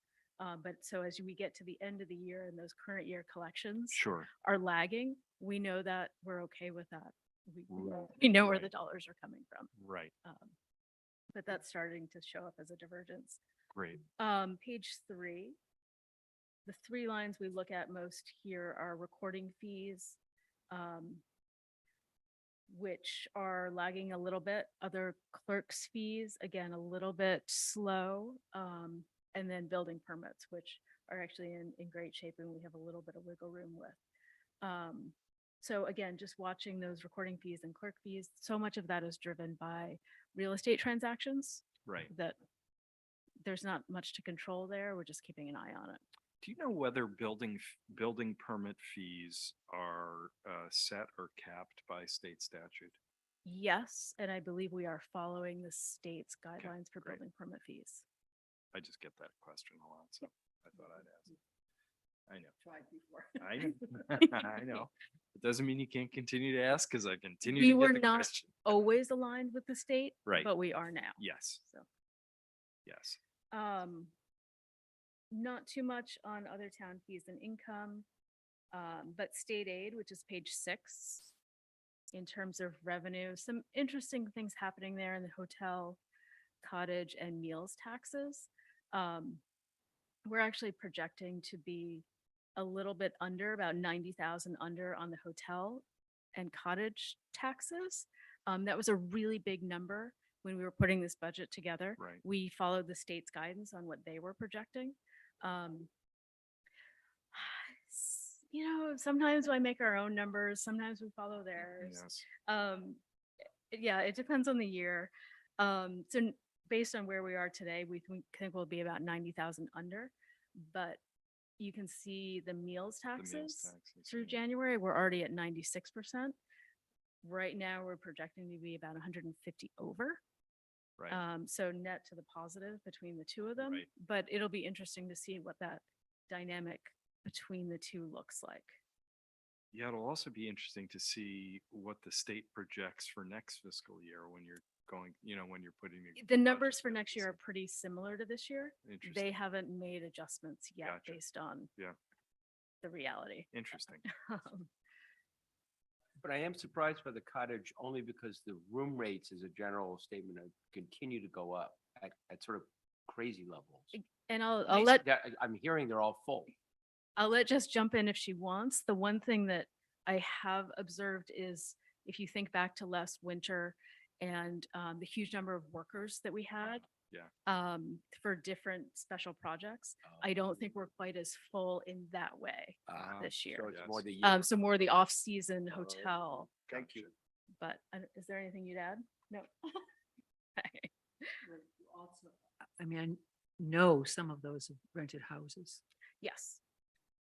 Yep.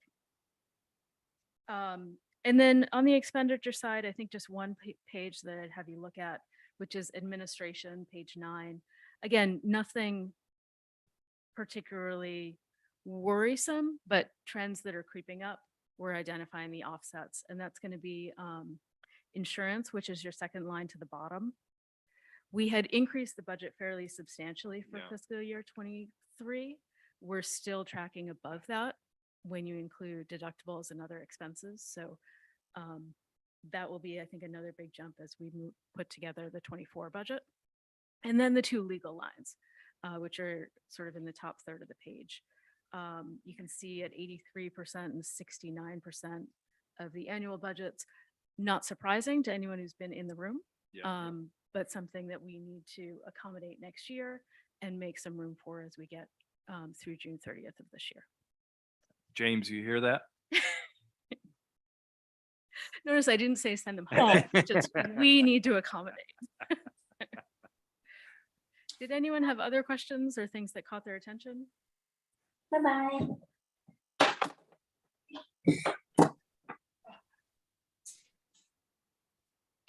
Go ahead, Sven. On the grant revenue side. Yeah. Oh, I heard, on the grant revenue side. I thought there were some other grants, Mary Ann, you've talked about some Are they just not in this? Grant revenue, it seems like the number is lower than I expected, or am I thinking of the wrong thing? Well, until you tell us what we're thinking of, it's hard to know. But it's also going to be based on when those revenues are going to come in. And traditionally, grant revenue is going to be Comes a in pretty good in the lag fall. behind expenditures. You know, there's a big time disconnect there. Okay. But is there something particular? Well, no, Mary Ann's talked about a couple of grants that we got, and that Allison got that aren't reflected in these numbers, but it's probably been awarded and not granted and not. Work grant checked. performed, need to be billed, Yep, then yeah, needs yep, to be yep. reimbursed. Most of the grants are grant reimbursement, and it's usually after the project's completed. Yep. Right. Thank you. Any other questions? Molly, Martha, Neil? I'll ask my standard. Is there anything that's sort of keeping you up at night on these? Not on this one. The Okay. 24 budget's starting to keep me up. Yeah, So yeah. get Okay. ready. Well, we'll get ready. Absolutely. Thank you very much as always, Amy. If there are no further questions, Thank you. and I have lost. Budget doesn't keep Jess up anymore, so, you know. Yeah. You heard what Amy said, Yeah. Jess. The Right. budget's keeping her up nights, so you know what that Uh, means. Next, we have our report from Mary Ann Crawford, our town manager. Thank you, Mary Ann. So the report is, you have the report here. I'm not going to read through it. I am meeting with Jim Jeremiah tomorrow. He's coming out to the island and we're going to spend some time doing a number of things. And also we have a number of advertisements and RFQs out on the advertisement. And so we'll see what happens there. And that's about it. Are you able, if you have that minute, can you just have both of you guys swing by Bridgegate? Because I know when we talked to them, I mean, it's, if there's time, it's at. Richgate and Beach Parking Lot. Got it. Yes. And I know Molly has some thoughts about this, but doing something welcoming thing for the chief. The chief arrives next week. I thought the welcome thing we can do when we officially swear him in, and I'll probably have a better handle on that.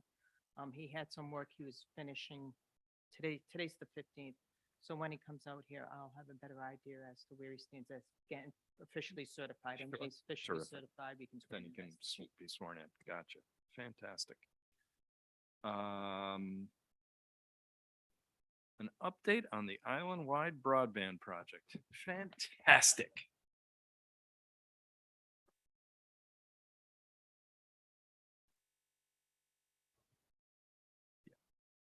Green light close to the microphone. Yeah, oh yeah, right. Yeah, thank you, John.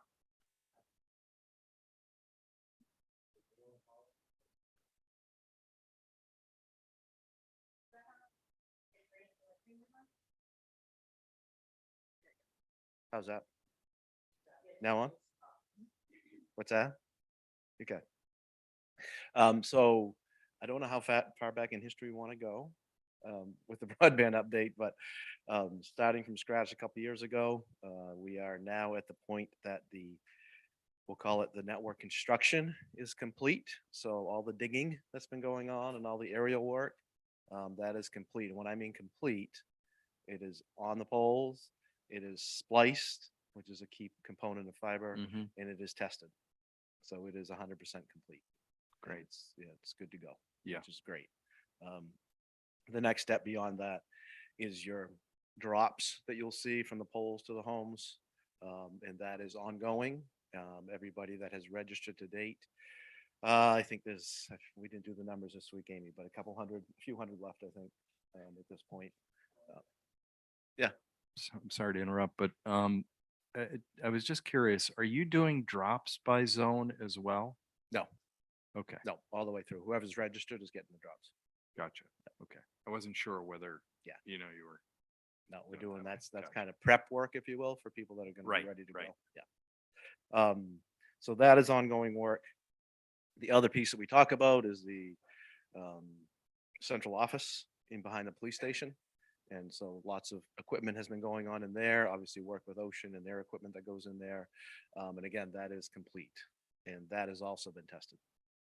So all of that passed all the tests to date, which is what we wanted at this point in time.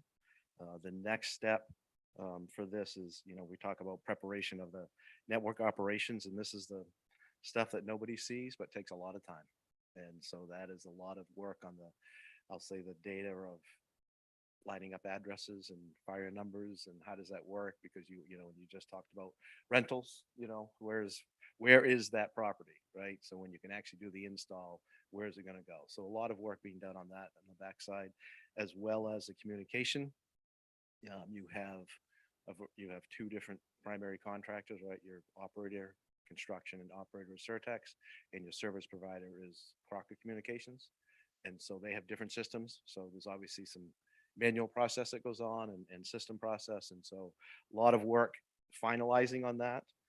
We actually did what we call a talk through on Monday of this week. And it went well. It went well. Certainly enough, observed enough, I'll say outliers that we wanted to do it again. And so everybody's kind of cleaning it up, but it's nothing that would, was holding up progress as much as it was permissions in software and titles on emails and certain things that, process flow that we want tightened up before we go, the next steps. So we're doing that again. Everybody's cleaning up their act, I'll say, and we're doing that again on Tuesday of next week. So that will prepare us, which is the next step, which is where we're going to start bringing on some test customers. And that'll happen the week of the 27th, if I have my dates right in my head. And that's going to start real slow, just 1 or 2 test customers. And again, we've stepped through everything as a team, and now we want somebody else to look at it. Right. So that's where that comes in. So that's very important. Another important step. So that will happen, like I said, 1 or 2 to start with, make sure we look at it. And that is not from a test perspective, it's not a long process, because what we're testing is, can you get onto the website? Can you, place an order? Can you get it installed? Right. The testing of the actual, the internet, if you will continue, when they have it. But if we can capture that process, that's what we're after for the end user, because it's the end user process. There's good confidence in a fiber optic network when it's designed, engineered, built well. The internet should work. So it's the process piece, and so that's what we're testing with those test customers. Once we get through those first couple, we'll open it up. We have about 10 more that we're going to do, and that is through the month of March, I'll call it. And then starting in April is our targeted go live date to actually open it up for people to start. I mean, that is when we'll start doing, per FSA, as we talk about. Yeah. How many of those do we want to, how many FSAs do we want to open at a time? And again, part of that is going to be controlled on purpose to make sure that we don't overwhelm everybody. And okay, now nobody's happy, frustrated from installation timing perspective. So we'll look at that, make sure that we're making progress well on that. Installs are going well, orders are going well, and we'll just keep ramping that up. Can I'm sure you're thinking about it. I know Amy is thinking about it, but I think it bears repeating. And that is, we have to be kind of razor sharp on what people's expectations can be, what they're going to see, when they're going to be contacted, roughly what that contact is going to look like, what there's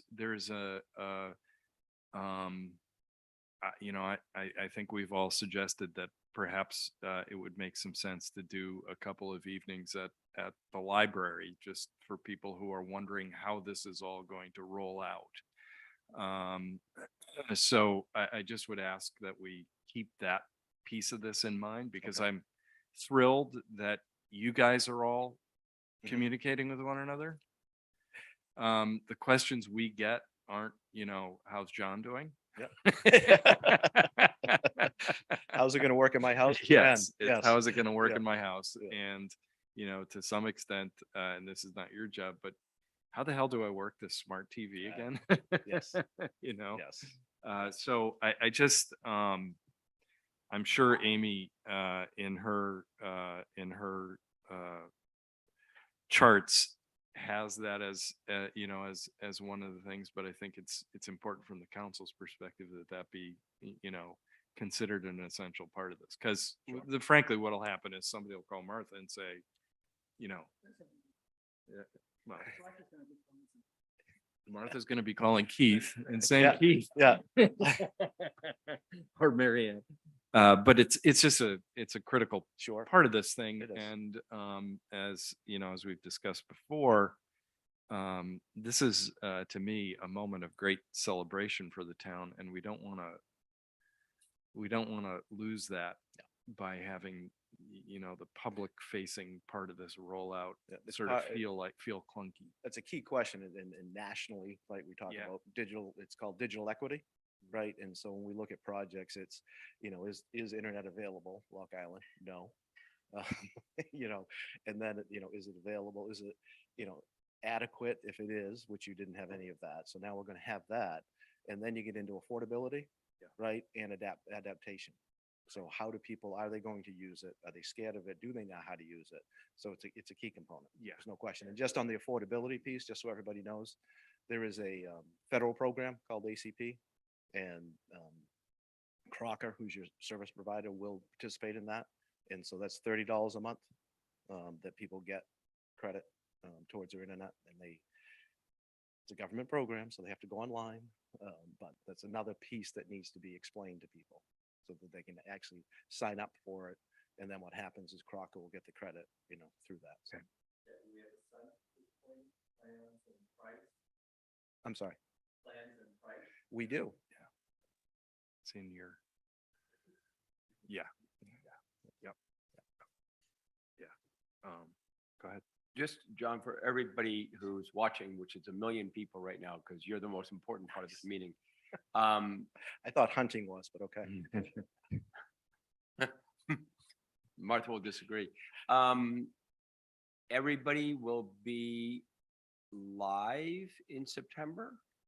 Is the We're plan working right towards, now? yeah, we're working towards that date. That's the intent, is to. Right. you So know, I'm just sort of, Further this up now. the way the when- schedule is. I'm always careful with everybody. Yeah, I know. Right, because it's always ongoing. There's vast people that majority. won't, right, that's our goal, is to folks that have And I just wanted to currently say that registered. Yeah. For everybody who's potentially watching or going to watch this later. So the schedule's been pretty consistent for a while. So thank you. You're welcome. Thank you, guys. Molly? So, well, I'm just getting a question from somebody on my phone here. And so you say September is when you should finish with the drops? Is that? No, so there's, we've broken the island up into fiber service areas, FSAs, we call them 1 through 11. Right. Right, and so we're gonna start rolling those, and I'll say in April, we'll start opening a couple of those, 1 or 2 at a time, and see what the sign up process is. So when somebody signs up, they get service, right? And so what we're saying is there's 1,700-ish right now. Does that sound about right? Yeah, around 1,700.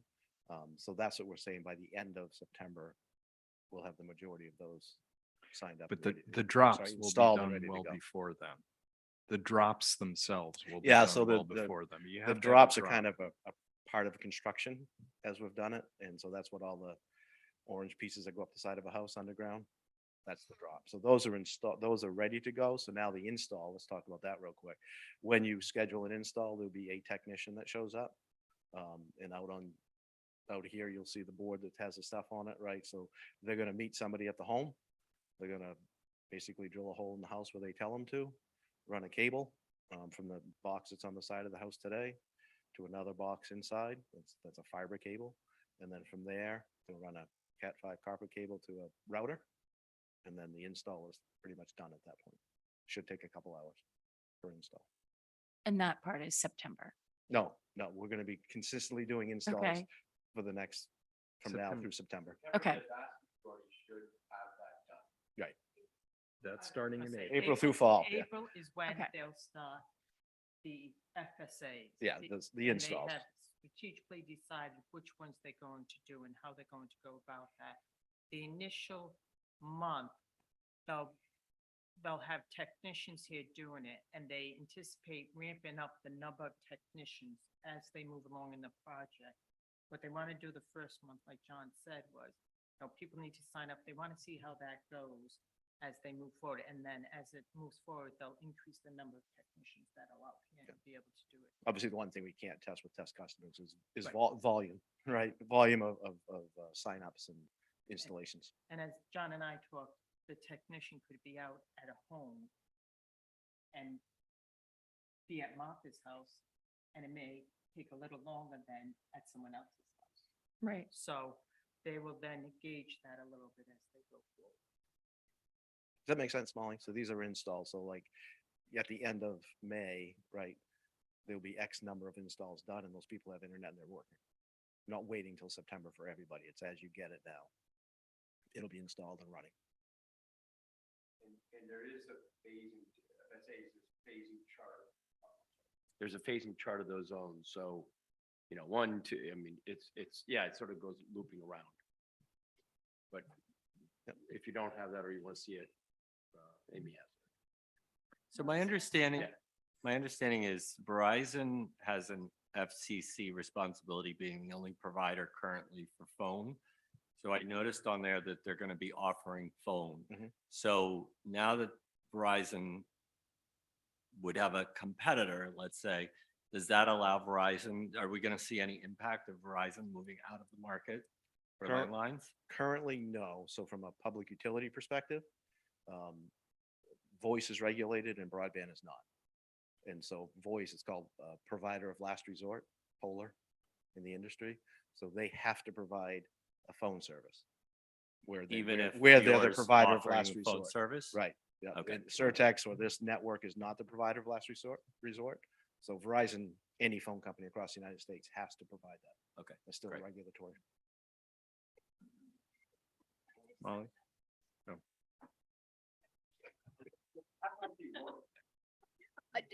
Just in the spirit of what may come down the pike is we are changing the landscape out here in a realistic way. And that doesn't take Verizon off the hook today or in the near future. But that's probably something that the island will confront over the next few years, whether that's 3 or 5 or 10. I think that's a reality of a conversation that will come later. You won't be alone. Martha? That'll You happen mean- across the United States. They're finally going to realize we exist. They might. You'll still have phone service. Try to get it fixed. Or maybe I'll actually have phone Right. service. So I'll put in my standard, no need to answer, but we've got to, I know Amy is working hard on governance issues and we have those and need to be mindful of them probably pretty quickly because particularly, you know, our next agenda item, I believe, is to work on the O&M charge on the bills. And if we're going to start billing people, we're going to have a governance structure in place. So just, you know, we've been talking about that for a while. It's not like I'm looking for any great answer, but I guess more for the council to be prepared for the fact that we're going to have some policy decisions to make around a network that we now own, you know, and how that gets governed. Own and operate. Own and operate. Yeah. And we're just going to give people your cell phone. You Should got be it. fine. So terrific. Thank you. Any other questions? Anybody, is there anything in the audience that we missed that you know, no? Just, you mentioned tests. Come up if you don't mind. Yeah, Sorry, just for, Mark McGuire, you Yeah. mentioned testing for a few sites or 1 or 2 sites in March. And then starting to build, As long as that- install yeah. in April. Our huge assumption. Yeah. Knowing that, expecting the testing to go well. Then we can do live installs. And then, so is there a rate of live installs that you expect? Is that limited by person power or is it Yeah, limited by? it's gonna be slow. It's gonna be controlled to start with because we want to make sure that we get the volume right. And we have the volume. That's the part that I didn't understand. Yeah, it's, you know, you gotta call you or you order it, it's the installation, so then you call folks, make sure that the summer home, right, and that, all that coordination as well as setting. Yeah, how do you manage that? Because particularly in a community like this, where you may call someone and no one shows up, and that holds up the next 5 installations, is there going to be some, how's that going to work? Yeah, well, it's, if they're not there, obviously, we'll You go have to the move next place. one. Yeah. But that's part of that coordination challenge, right? Sure. That's what we're saying. Yeah. I But don't know but that I ahead can't of put- that, why wouldn't we prioritize year-round residents at the top of the list and then funnel from there? But it is by phase, right? So there are areas of the island. So some year-round residents may get it real quickly, some year-round residents may be later. Just by that phase. Amy's going to answer. She's kicking me out. Yeah, and I apologize for not bringing the map that identifies the FSAs. There are 11 of them, but they basically go from the north end of the neck North, yeah. down to town, around to the west, through the center, and then the south side back to town. And that was based on some of the initial engineering. So the easiest way to then do installs is to follow those same geographic aggregation points. That way you don't have installers running from the neck down to Lewis Farm in the same day. So it also, like JD said, helps us control and understand the rollout. We have a map right now, which is how we get from April to September, of how many installers there are, how many they can do in a day, and this is how it all plays out. We need to test that scheduling a little bit. And in terms of process, this is the part I wanted to sort of get out there, is people will receive an email telling them that their FSA is available for subscriptions. We'll also put that on the bulletin board and try to get the information out so that people know now's your time to go to the broadbandvi.com website, sign up for your subscription.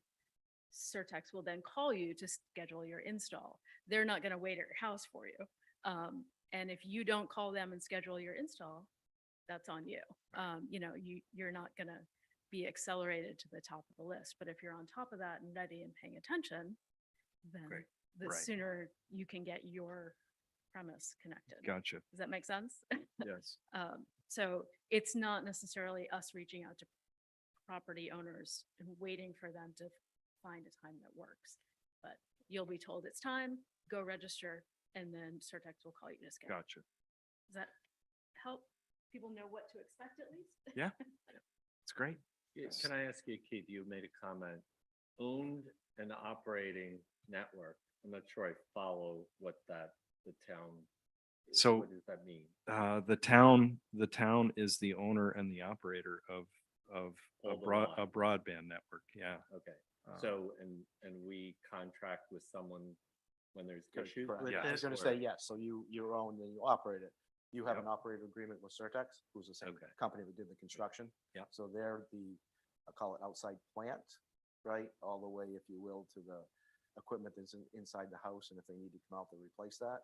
And then you have Crocker Communications, which is your service provider. So they're the ones that, once you're trying to get to the internet, they give you that path to the internet. And they answer all the technical questions, right? So Surtex, you wouldn't be calling Surtex if, hey, I can't get to the internet today. Crocker's going to troubleshoot. So they're part of that operator piece. If they get to the point that says, I just can't see your modem anymore, or, your router, whatever it may be, they'll dispatch Surtex. But if I can, where Keith mentioned before, governance needs to be directed by us. So for example, what happens when somebody doesn't pay their bill? All the operations can go on and all the wires can be working and all the, but what is the policy? What's the governance? And that we need to iron out and work through. I mean, if I just take one example of governance. Yeah. Well, but wouldn't that be like, Time Warner turning off the service because they bill? And How would that be? well, how that's would we- because we're the owners of it. So we have to set the policy. So right now there's, Owners of the network, not of the service, right? Property. Amy, the answer is no. No and yes. No and yes. No and yes. So, and that's a great example because there is an industry standard and that is what's written in our contract with Crocker. like most internet services, you're actually paying for the month in advance. So right now, if you don't pay for that month, they will disconnect your service. I don't remember if it's 30 or 60 days. So it is written in a pretty standard way, but we are a municipality that might want different standards. And so there's flexibility in our relationship with Crocker to set that differently. And so if we said, you know what, we want people to be able to appeal to, say, Mary D for help in paying their bill. So we want to give them an extra 30 days and notice that this is an avenue they may want to pursue if they haven't already. Sometimes that happens with water and sewer when people are struggling. So we may want to build in some additional accommodation as a public policy, and we have room to do that in managing our relationship with our vendors. So does that make sense? Yeah. My papers. That was terrific. Any other questions? That was great, as Good. always. Good. Good to see you. guys. Good seeing you. I look forward to, look forward to successful spring and summer. Amy, don't leave. Next item is to receive and act on a recommendation to set monthly town operating and maintenance charge for broadband BI. You're on. So as part of that responsibility for owning and operating the network, Yes, we're exactly. going to have to bring in some revenue to pay those bills. And so the real avenue for broadband BI to collect revenue is through what we're calling the town operating and maintenance charge. And this is collected by Crocker on behalf of the town with the monthly internet bill. They then remit that to the town so we can pay all the other vendors that we need to pay. And it's set by the town. The recommendation today, because we need a rate in order to launch, is to set that rate at $44. We know, or we understand, that there's still a lot of uncertainty in the forward operating model in terms of governance, who's going to run this day to day, beyond Crocker and Surtex, but on behalf of the town. And what some of the variable costs are. We have a lot of fixed costs. Those are known. Those are set by contract. There are others that we don't know as well until we have a little bit more track record. And this would be plant maintenance, things that are not necessarily under the town's control. And so we don't have any history yet. So the 44 is our best estimate today of what those fixed known costs are and what some of those future estimated costs are. And that includes things like future capital replacement and trying to build up a responsible fund to operate this over the long term. It's important to know, both for the council, who is currently the governing body, and then for the community, that this is something that will be set annually through a public process. It will require an operating budget, just like the town has an operating budget and sewer and water does. And that'll require public participation. And there's be a chance in that annual process to shape some of those policies, both financial and sort of softer. And so this is really the first step in setting that environment that's sort of more community facing. Right. When we proposed this network back in July of 2020, we were looking at $32 a month. We didn't know a lot then, but also a lot has changed in the meantime. So I just wanted to be clear about what that variance was from where we started and where we are today.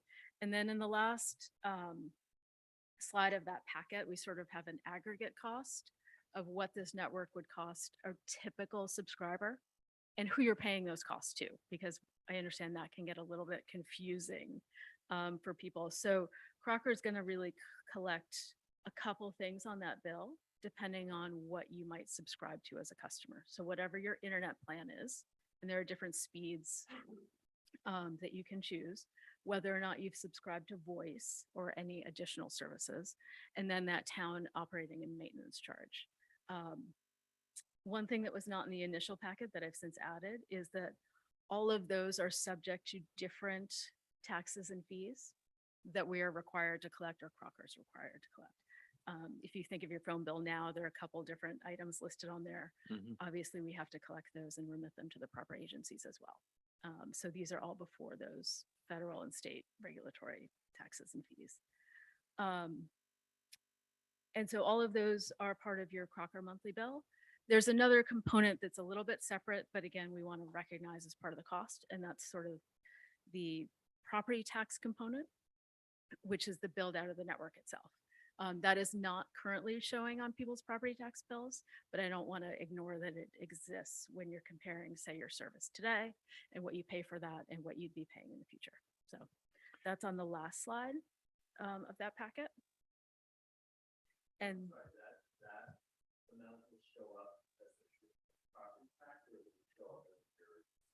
no, that will show as a component of the property tax. So when the network was originally contemplated, the infrastructure was authorized to be a property tax funded element. And then your monthly bill captures any service as a subscriber. It is not. It is not. It will be. It will start. It will probably start in fiscal year 25. Actually, as a separate exercise, we are extending the bond anticipation note, which is a short-term note that funded the construction for several different reasons, including the fact that the federal tax exempt status of broadband projects continue to evolve with the infrastructure bill. And this will be the first of its kind issued in Rhode Island. And so we're still trying to figure out all of the tax exempt bond rules around that, which is all a lot of Yeah. really dry finance stuff Yep. you don't want to know, No, but know it's- that it's complicated, and just like everything, it's new and we're doing it for the first time. And so we're trying to figure it out and we need more time. So it won't start to flow through for another, I think, 18 months.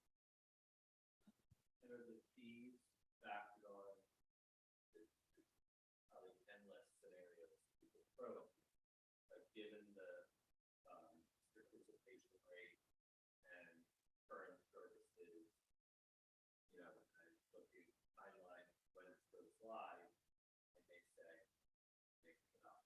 I'm not going to want it until I see we get to the summer with all the summer residency, because my service now works fine. Sure. So if for some reason worst case scenario, you have a slow uptick of people that built into that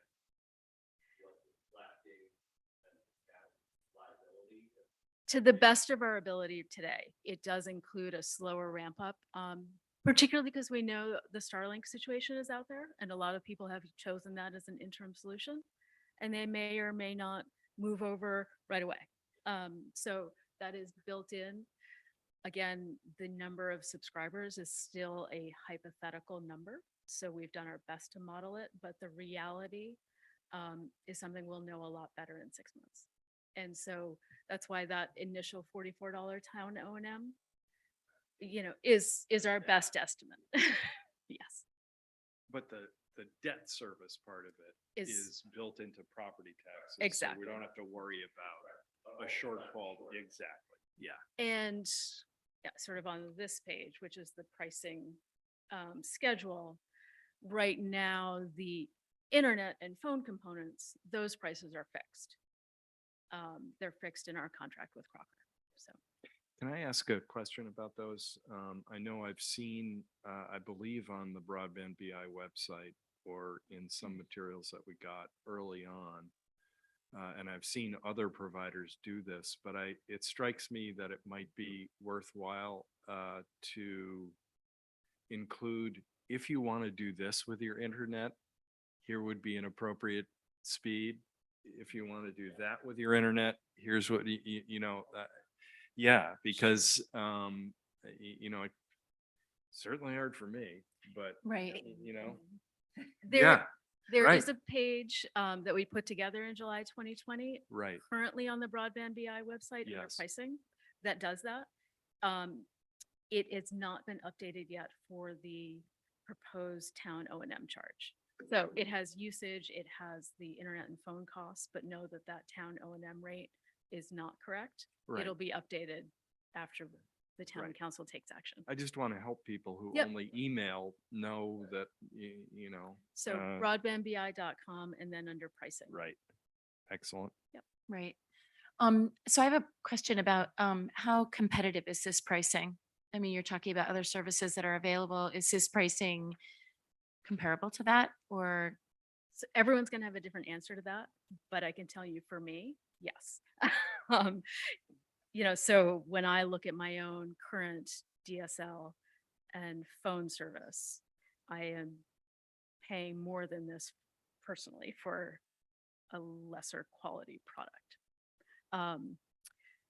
We did a lot of comparison back in 2019, 2020, the broadband committee, and we found that people's Verizon bills actually varied quite widely in a way that we were surprised by. So there are some people who are paying less than say mine was, but for the most part, it is competitive. I don't want to say that for everyone, but for the most part, Yeah. it seems to be. And that's why I wanted to show the all-in cost here, so that you really can start to compare apples to apples. Your bill from Crocker is only going to be $94, but I don't, I wanted to be fair in a comparison. And then the other question is, okay, again, I'm just going to use myself as an example. Does that mean I'm also going to drop DirecTV? Because do I need it? And what other things are you going to trade in and out of your entertainment and internet and voice package as a total that might change those numbers? So it's a very Okay. individual answer, but It's highly individual because you may decide that you don't want DirecTV anymore, you want to stream. So, like that's a variable, that's probably a pretty significant variable for a lot of people is how they end up consuming their television. And you, to Molly's question really on Starlink, I have not looked at that comparison because that's what a lot of people, will and or have been looking at. Do you know what those rates are, apples to apples, a little bit? Because that is X TV is just straight internet to internet. I don't have those rates handy. I'm happy to defer to somebody else. 110.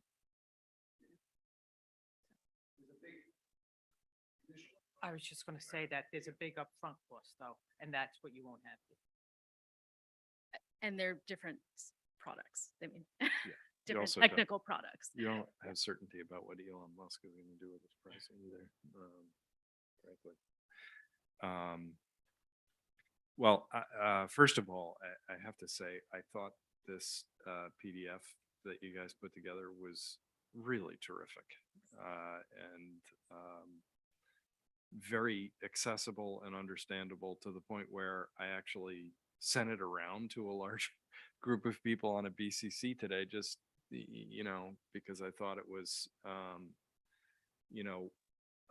it didn't require sending people to the website to find, it was really well done.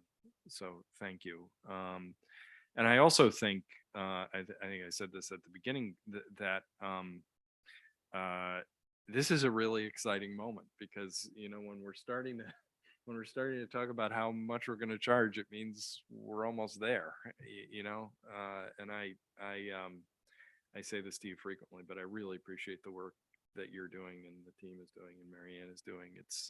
It really is. I don't think we celebrate enough what an extraordinary achievement it is. And thank you for that. Thank you. Yes. Well, I mean, we won't get into my whole, I think we should make sort of a turning on event and have it be a, potentially national press thing. I mean, it's a really big deal.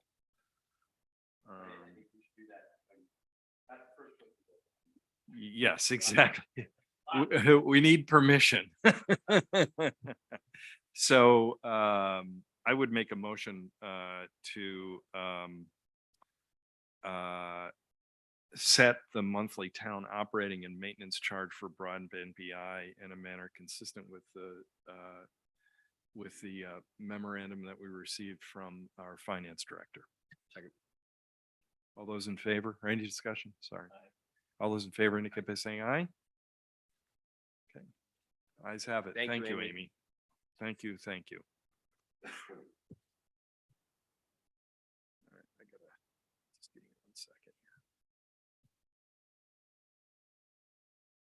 All right, we have a couple of appointments. Oh, before- prioritization, sorry, I forgot about 13, yes. Discuss an act on prioritization of applications for congressional appropriations. Do you want to go? So, Senator Reed's office has sent me the application for the prioritization to prioritize congressional appropriation.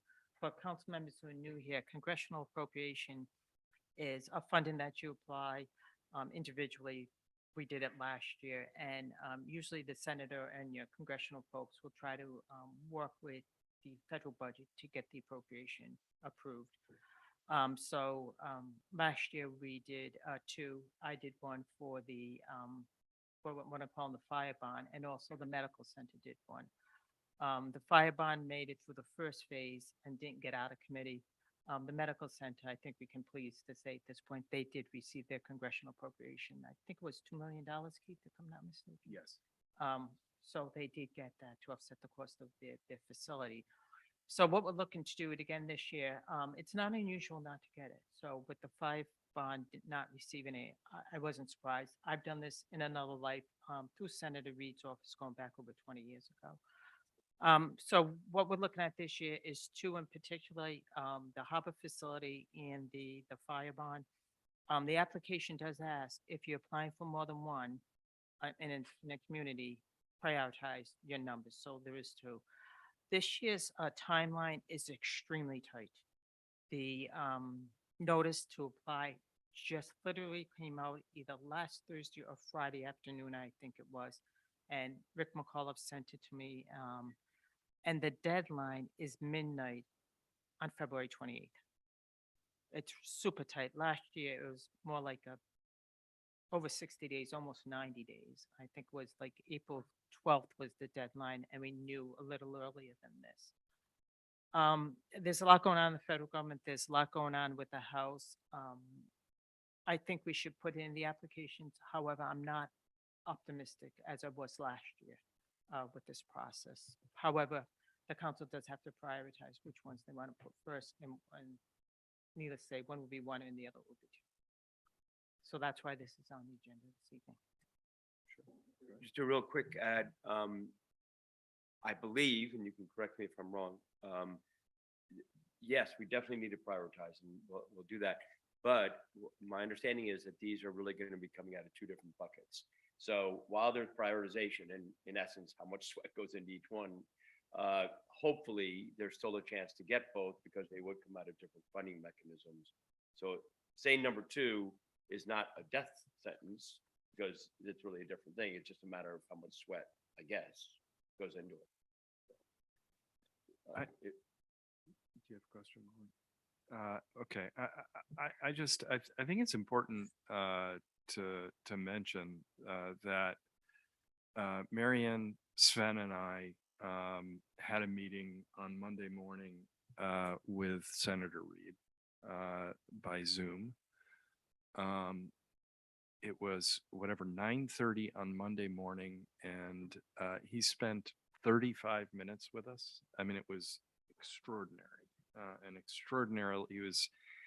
It was really terrific. And we spent a great deal of that time actually talking about the fire and public safety, complex.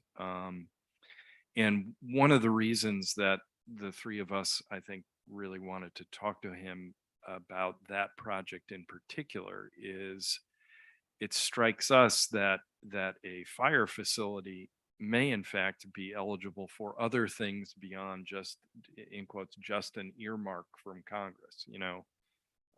We have a unique circumstance here. We ask our residents to carry significant amount of expense for a facility that serves frequently, people who don't live here, and they're happy to do that, but it is a practical fact.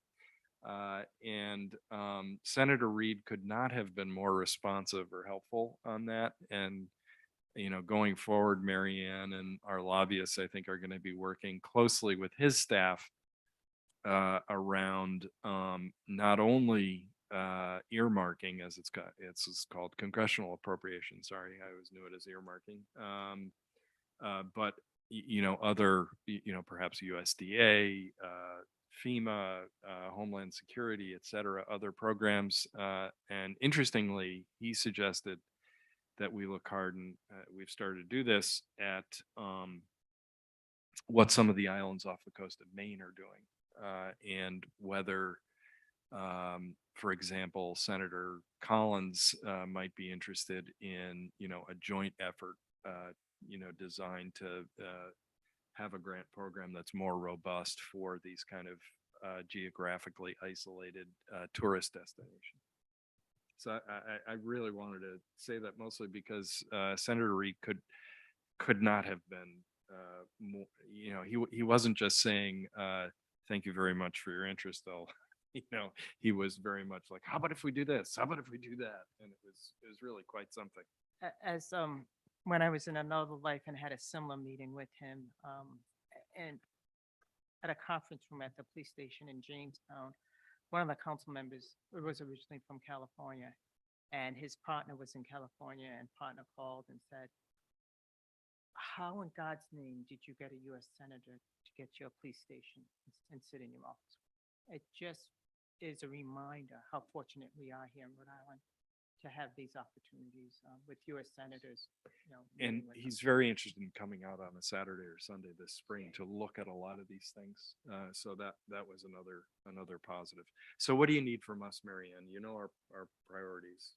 I just need a motion of priority 1 and 2. Okay. So we're just weighing fire department and harbors facility. That's the stuff that's kind of ready for proposal, I think. Is the fire department ready? I'm just basing my question on what I Yeah. saw last week. Yeah, that is our hope. Is that right, Marianne? That's correct. Like I said, that's one of the meetings I'm having tomorrow with Jim Jeremiah and the fire department and the facilities director. Is this something we have to decide tonight, or is this something we can put off to our next meeting after we? Next meeting is after February 28th. Okay. I mean, the positive, I shouldn't use the word positive, but if the fire department isn't ready to go, then then it won't be our priority, because we won't make application. You see what I mean? So in other words, in order, that project has to be at a certain point in order to even construct an application for it. And if it's not there, then we're not going to submit an incomplete application. I mean, do I have that right? The application, I looked at it very briefly, and I have started working on the fire one. I have not started working on the harbors one. I may need some help with the harbors one. The first, what we need to submit originally, or need to submit by February 28th, is mainly verbiage. They do ask for some budget numbers. I had the budget numbers that we did get from an architect last year who had built a similar fire facility in a neighboring community.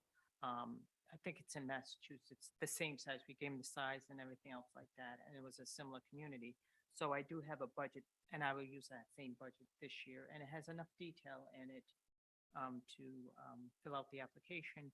As Rick said to us, when they want to get to some kind of sketches and stuff like that, it's more like 2 weeks after the deadline, which would be mid-March, and we'll start working hopefully after tomorrow with the architect to come up with something.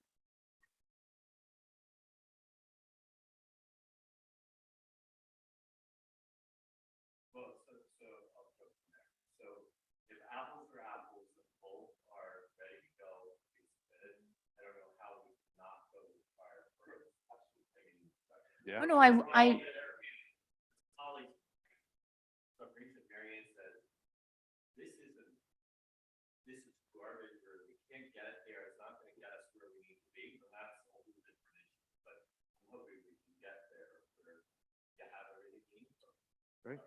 I really want fire department to be first, but that's But if it's not ready, then the other one. okay. Not what I saw last week from them, that they're not ready. I hope they can be.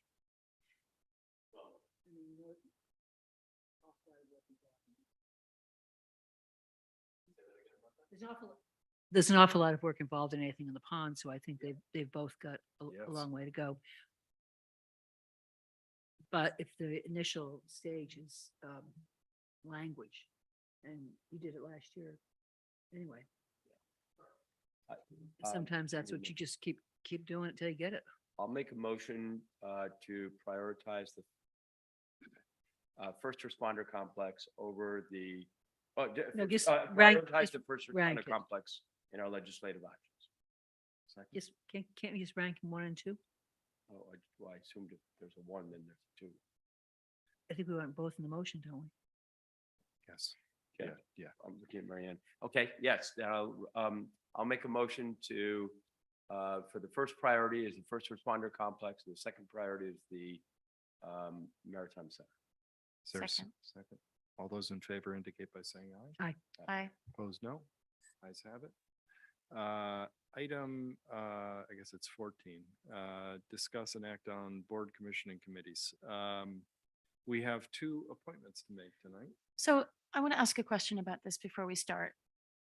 How, I guess I should say that people have written letters and told me that they have written letters to be on committees and their names don't percolate up on my agenda.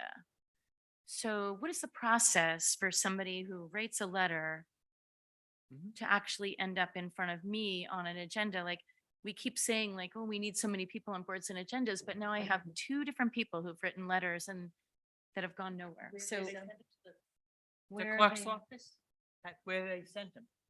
I don't know. I'm asking, like, what question should I be hitting them up with? That's it. So any letter that comes in, I put towards you and then put on your agenda. So if a letter has come in that I've somehow missed, please bring it to my attention. It's of course could happen. I'd find it depressing, but it could happen. I mean, just for my own self, but if they're going to a certain other department, then please have them forwarded to me. I mean, Right. So they're- they could be sending them to the incorrect but location. but typically that stuff does even make its way to me. Like, for example, one that you have in front of you did come via the Harbors Department, I mean, to the town council, but it didn't come directly to me anyway. Well, I okay. just please, whomever you have out there, please ask them to forward that information Okay. to me. I think there is a misconception over the years. People have gotten the idea that boards appoint their own members and that a letter should go to the board for the board to bring it forward to the council. Yeah. And that's got to be straightened out. I mean, we say it all the time, but people that don't seem inclined to listen. The council makes appointments, and any correspondence to the council has to go to the town clerk's office. So that- Molly, I wouldn't before even- we, sorry, Mark. I wouldn't even go with where did you send it? I would just say send it to. So the 2 people you're referring to, are they related to bringing their names up for this? Because Yeah. if they are, then we shouldn't be discussing. Well, so one of them is, but perhaps they sent it to the wrong place. I mean, I'm going to pursue that, right? These things open up all the time. I'm not going to like obsess on this, but I'm just concerned that 2 different people for 2 different boards have told me that they put a letter in or their name forward, but I didn't ask a lot of questions about who did you give it to or when. I don't know what the timing was. Can we postpone this until our next meeting, please? So that you have, individual reach out to and talk to Melanie. Okay. and see what the letter- do you know which one? Harbors or Old Harbor? So Harbors is one of them. The other one isn't on our agenda for tonight. Okay, so we can do Old Harbor Task Force and hold off on Harbors. Does that Because I just want to give whoever's talking to you the opportunity to send his or her note to Millie. And that one is on Harbors, not Old Harbor Task Force, correct?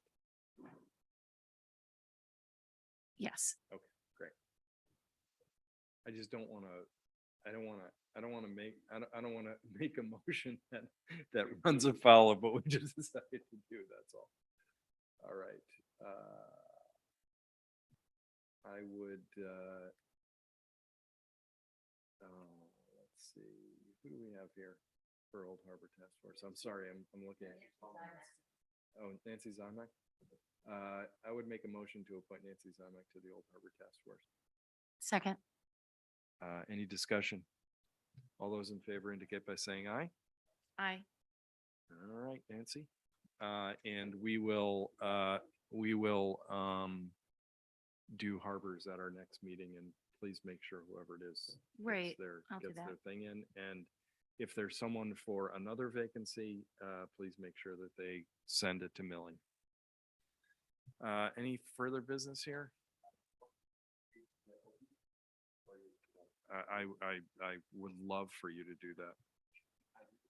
I lived for it. Police Advisory Commission 1 5-year, Code Council 1 2-year, Board of Candidates serve 2 1-year terms. This, But we did agree, I thought, to put off the Deer Task Force until with the police chief. but it's a good opportunity to say that and to point out that we are going to this spring have a conversation around police advisory. And again, if anybody wants to have their name Thanks. Yep. considered, put in a letter. You can talk to folks, that's fine, but we need a letter to the town clerk's office. Motion to adjourn. All those in favor indicate by saying aye. We're adjourned. I didn't mean to put you on the spot there. I just. Say names. No, I actually thought that was perfect. No, I was glad Neil raised that, because no. Right.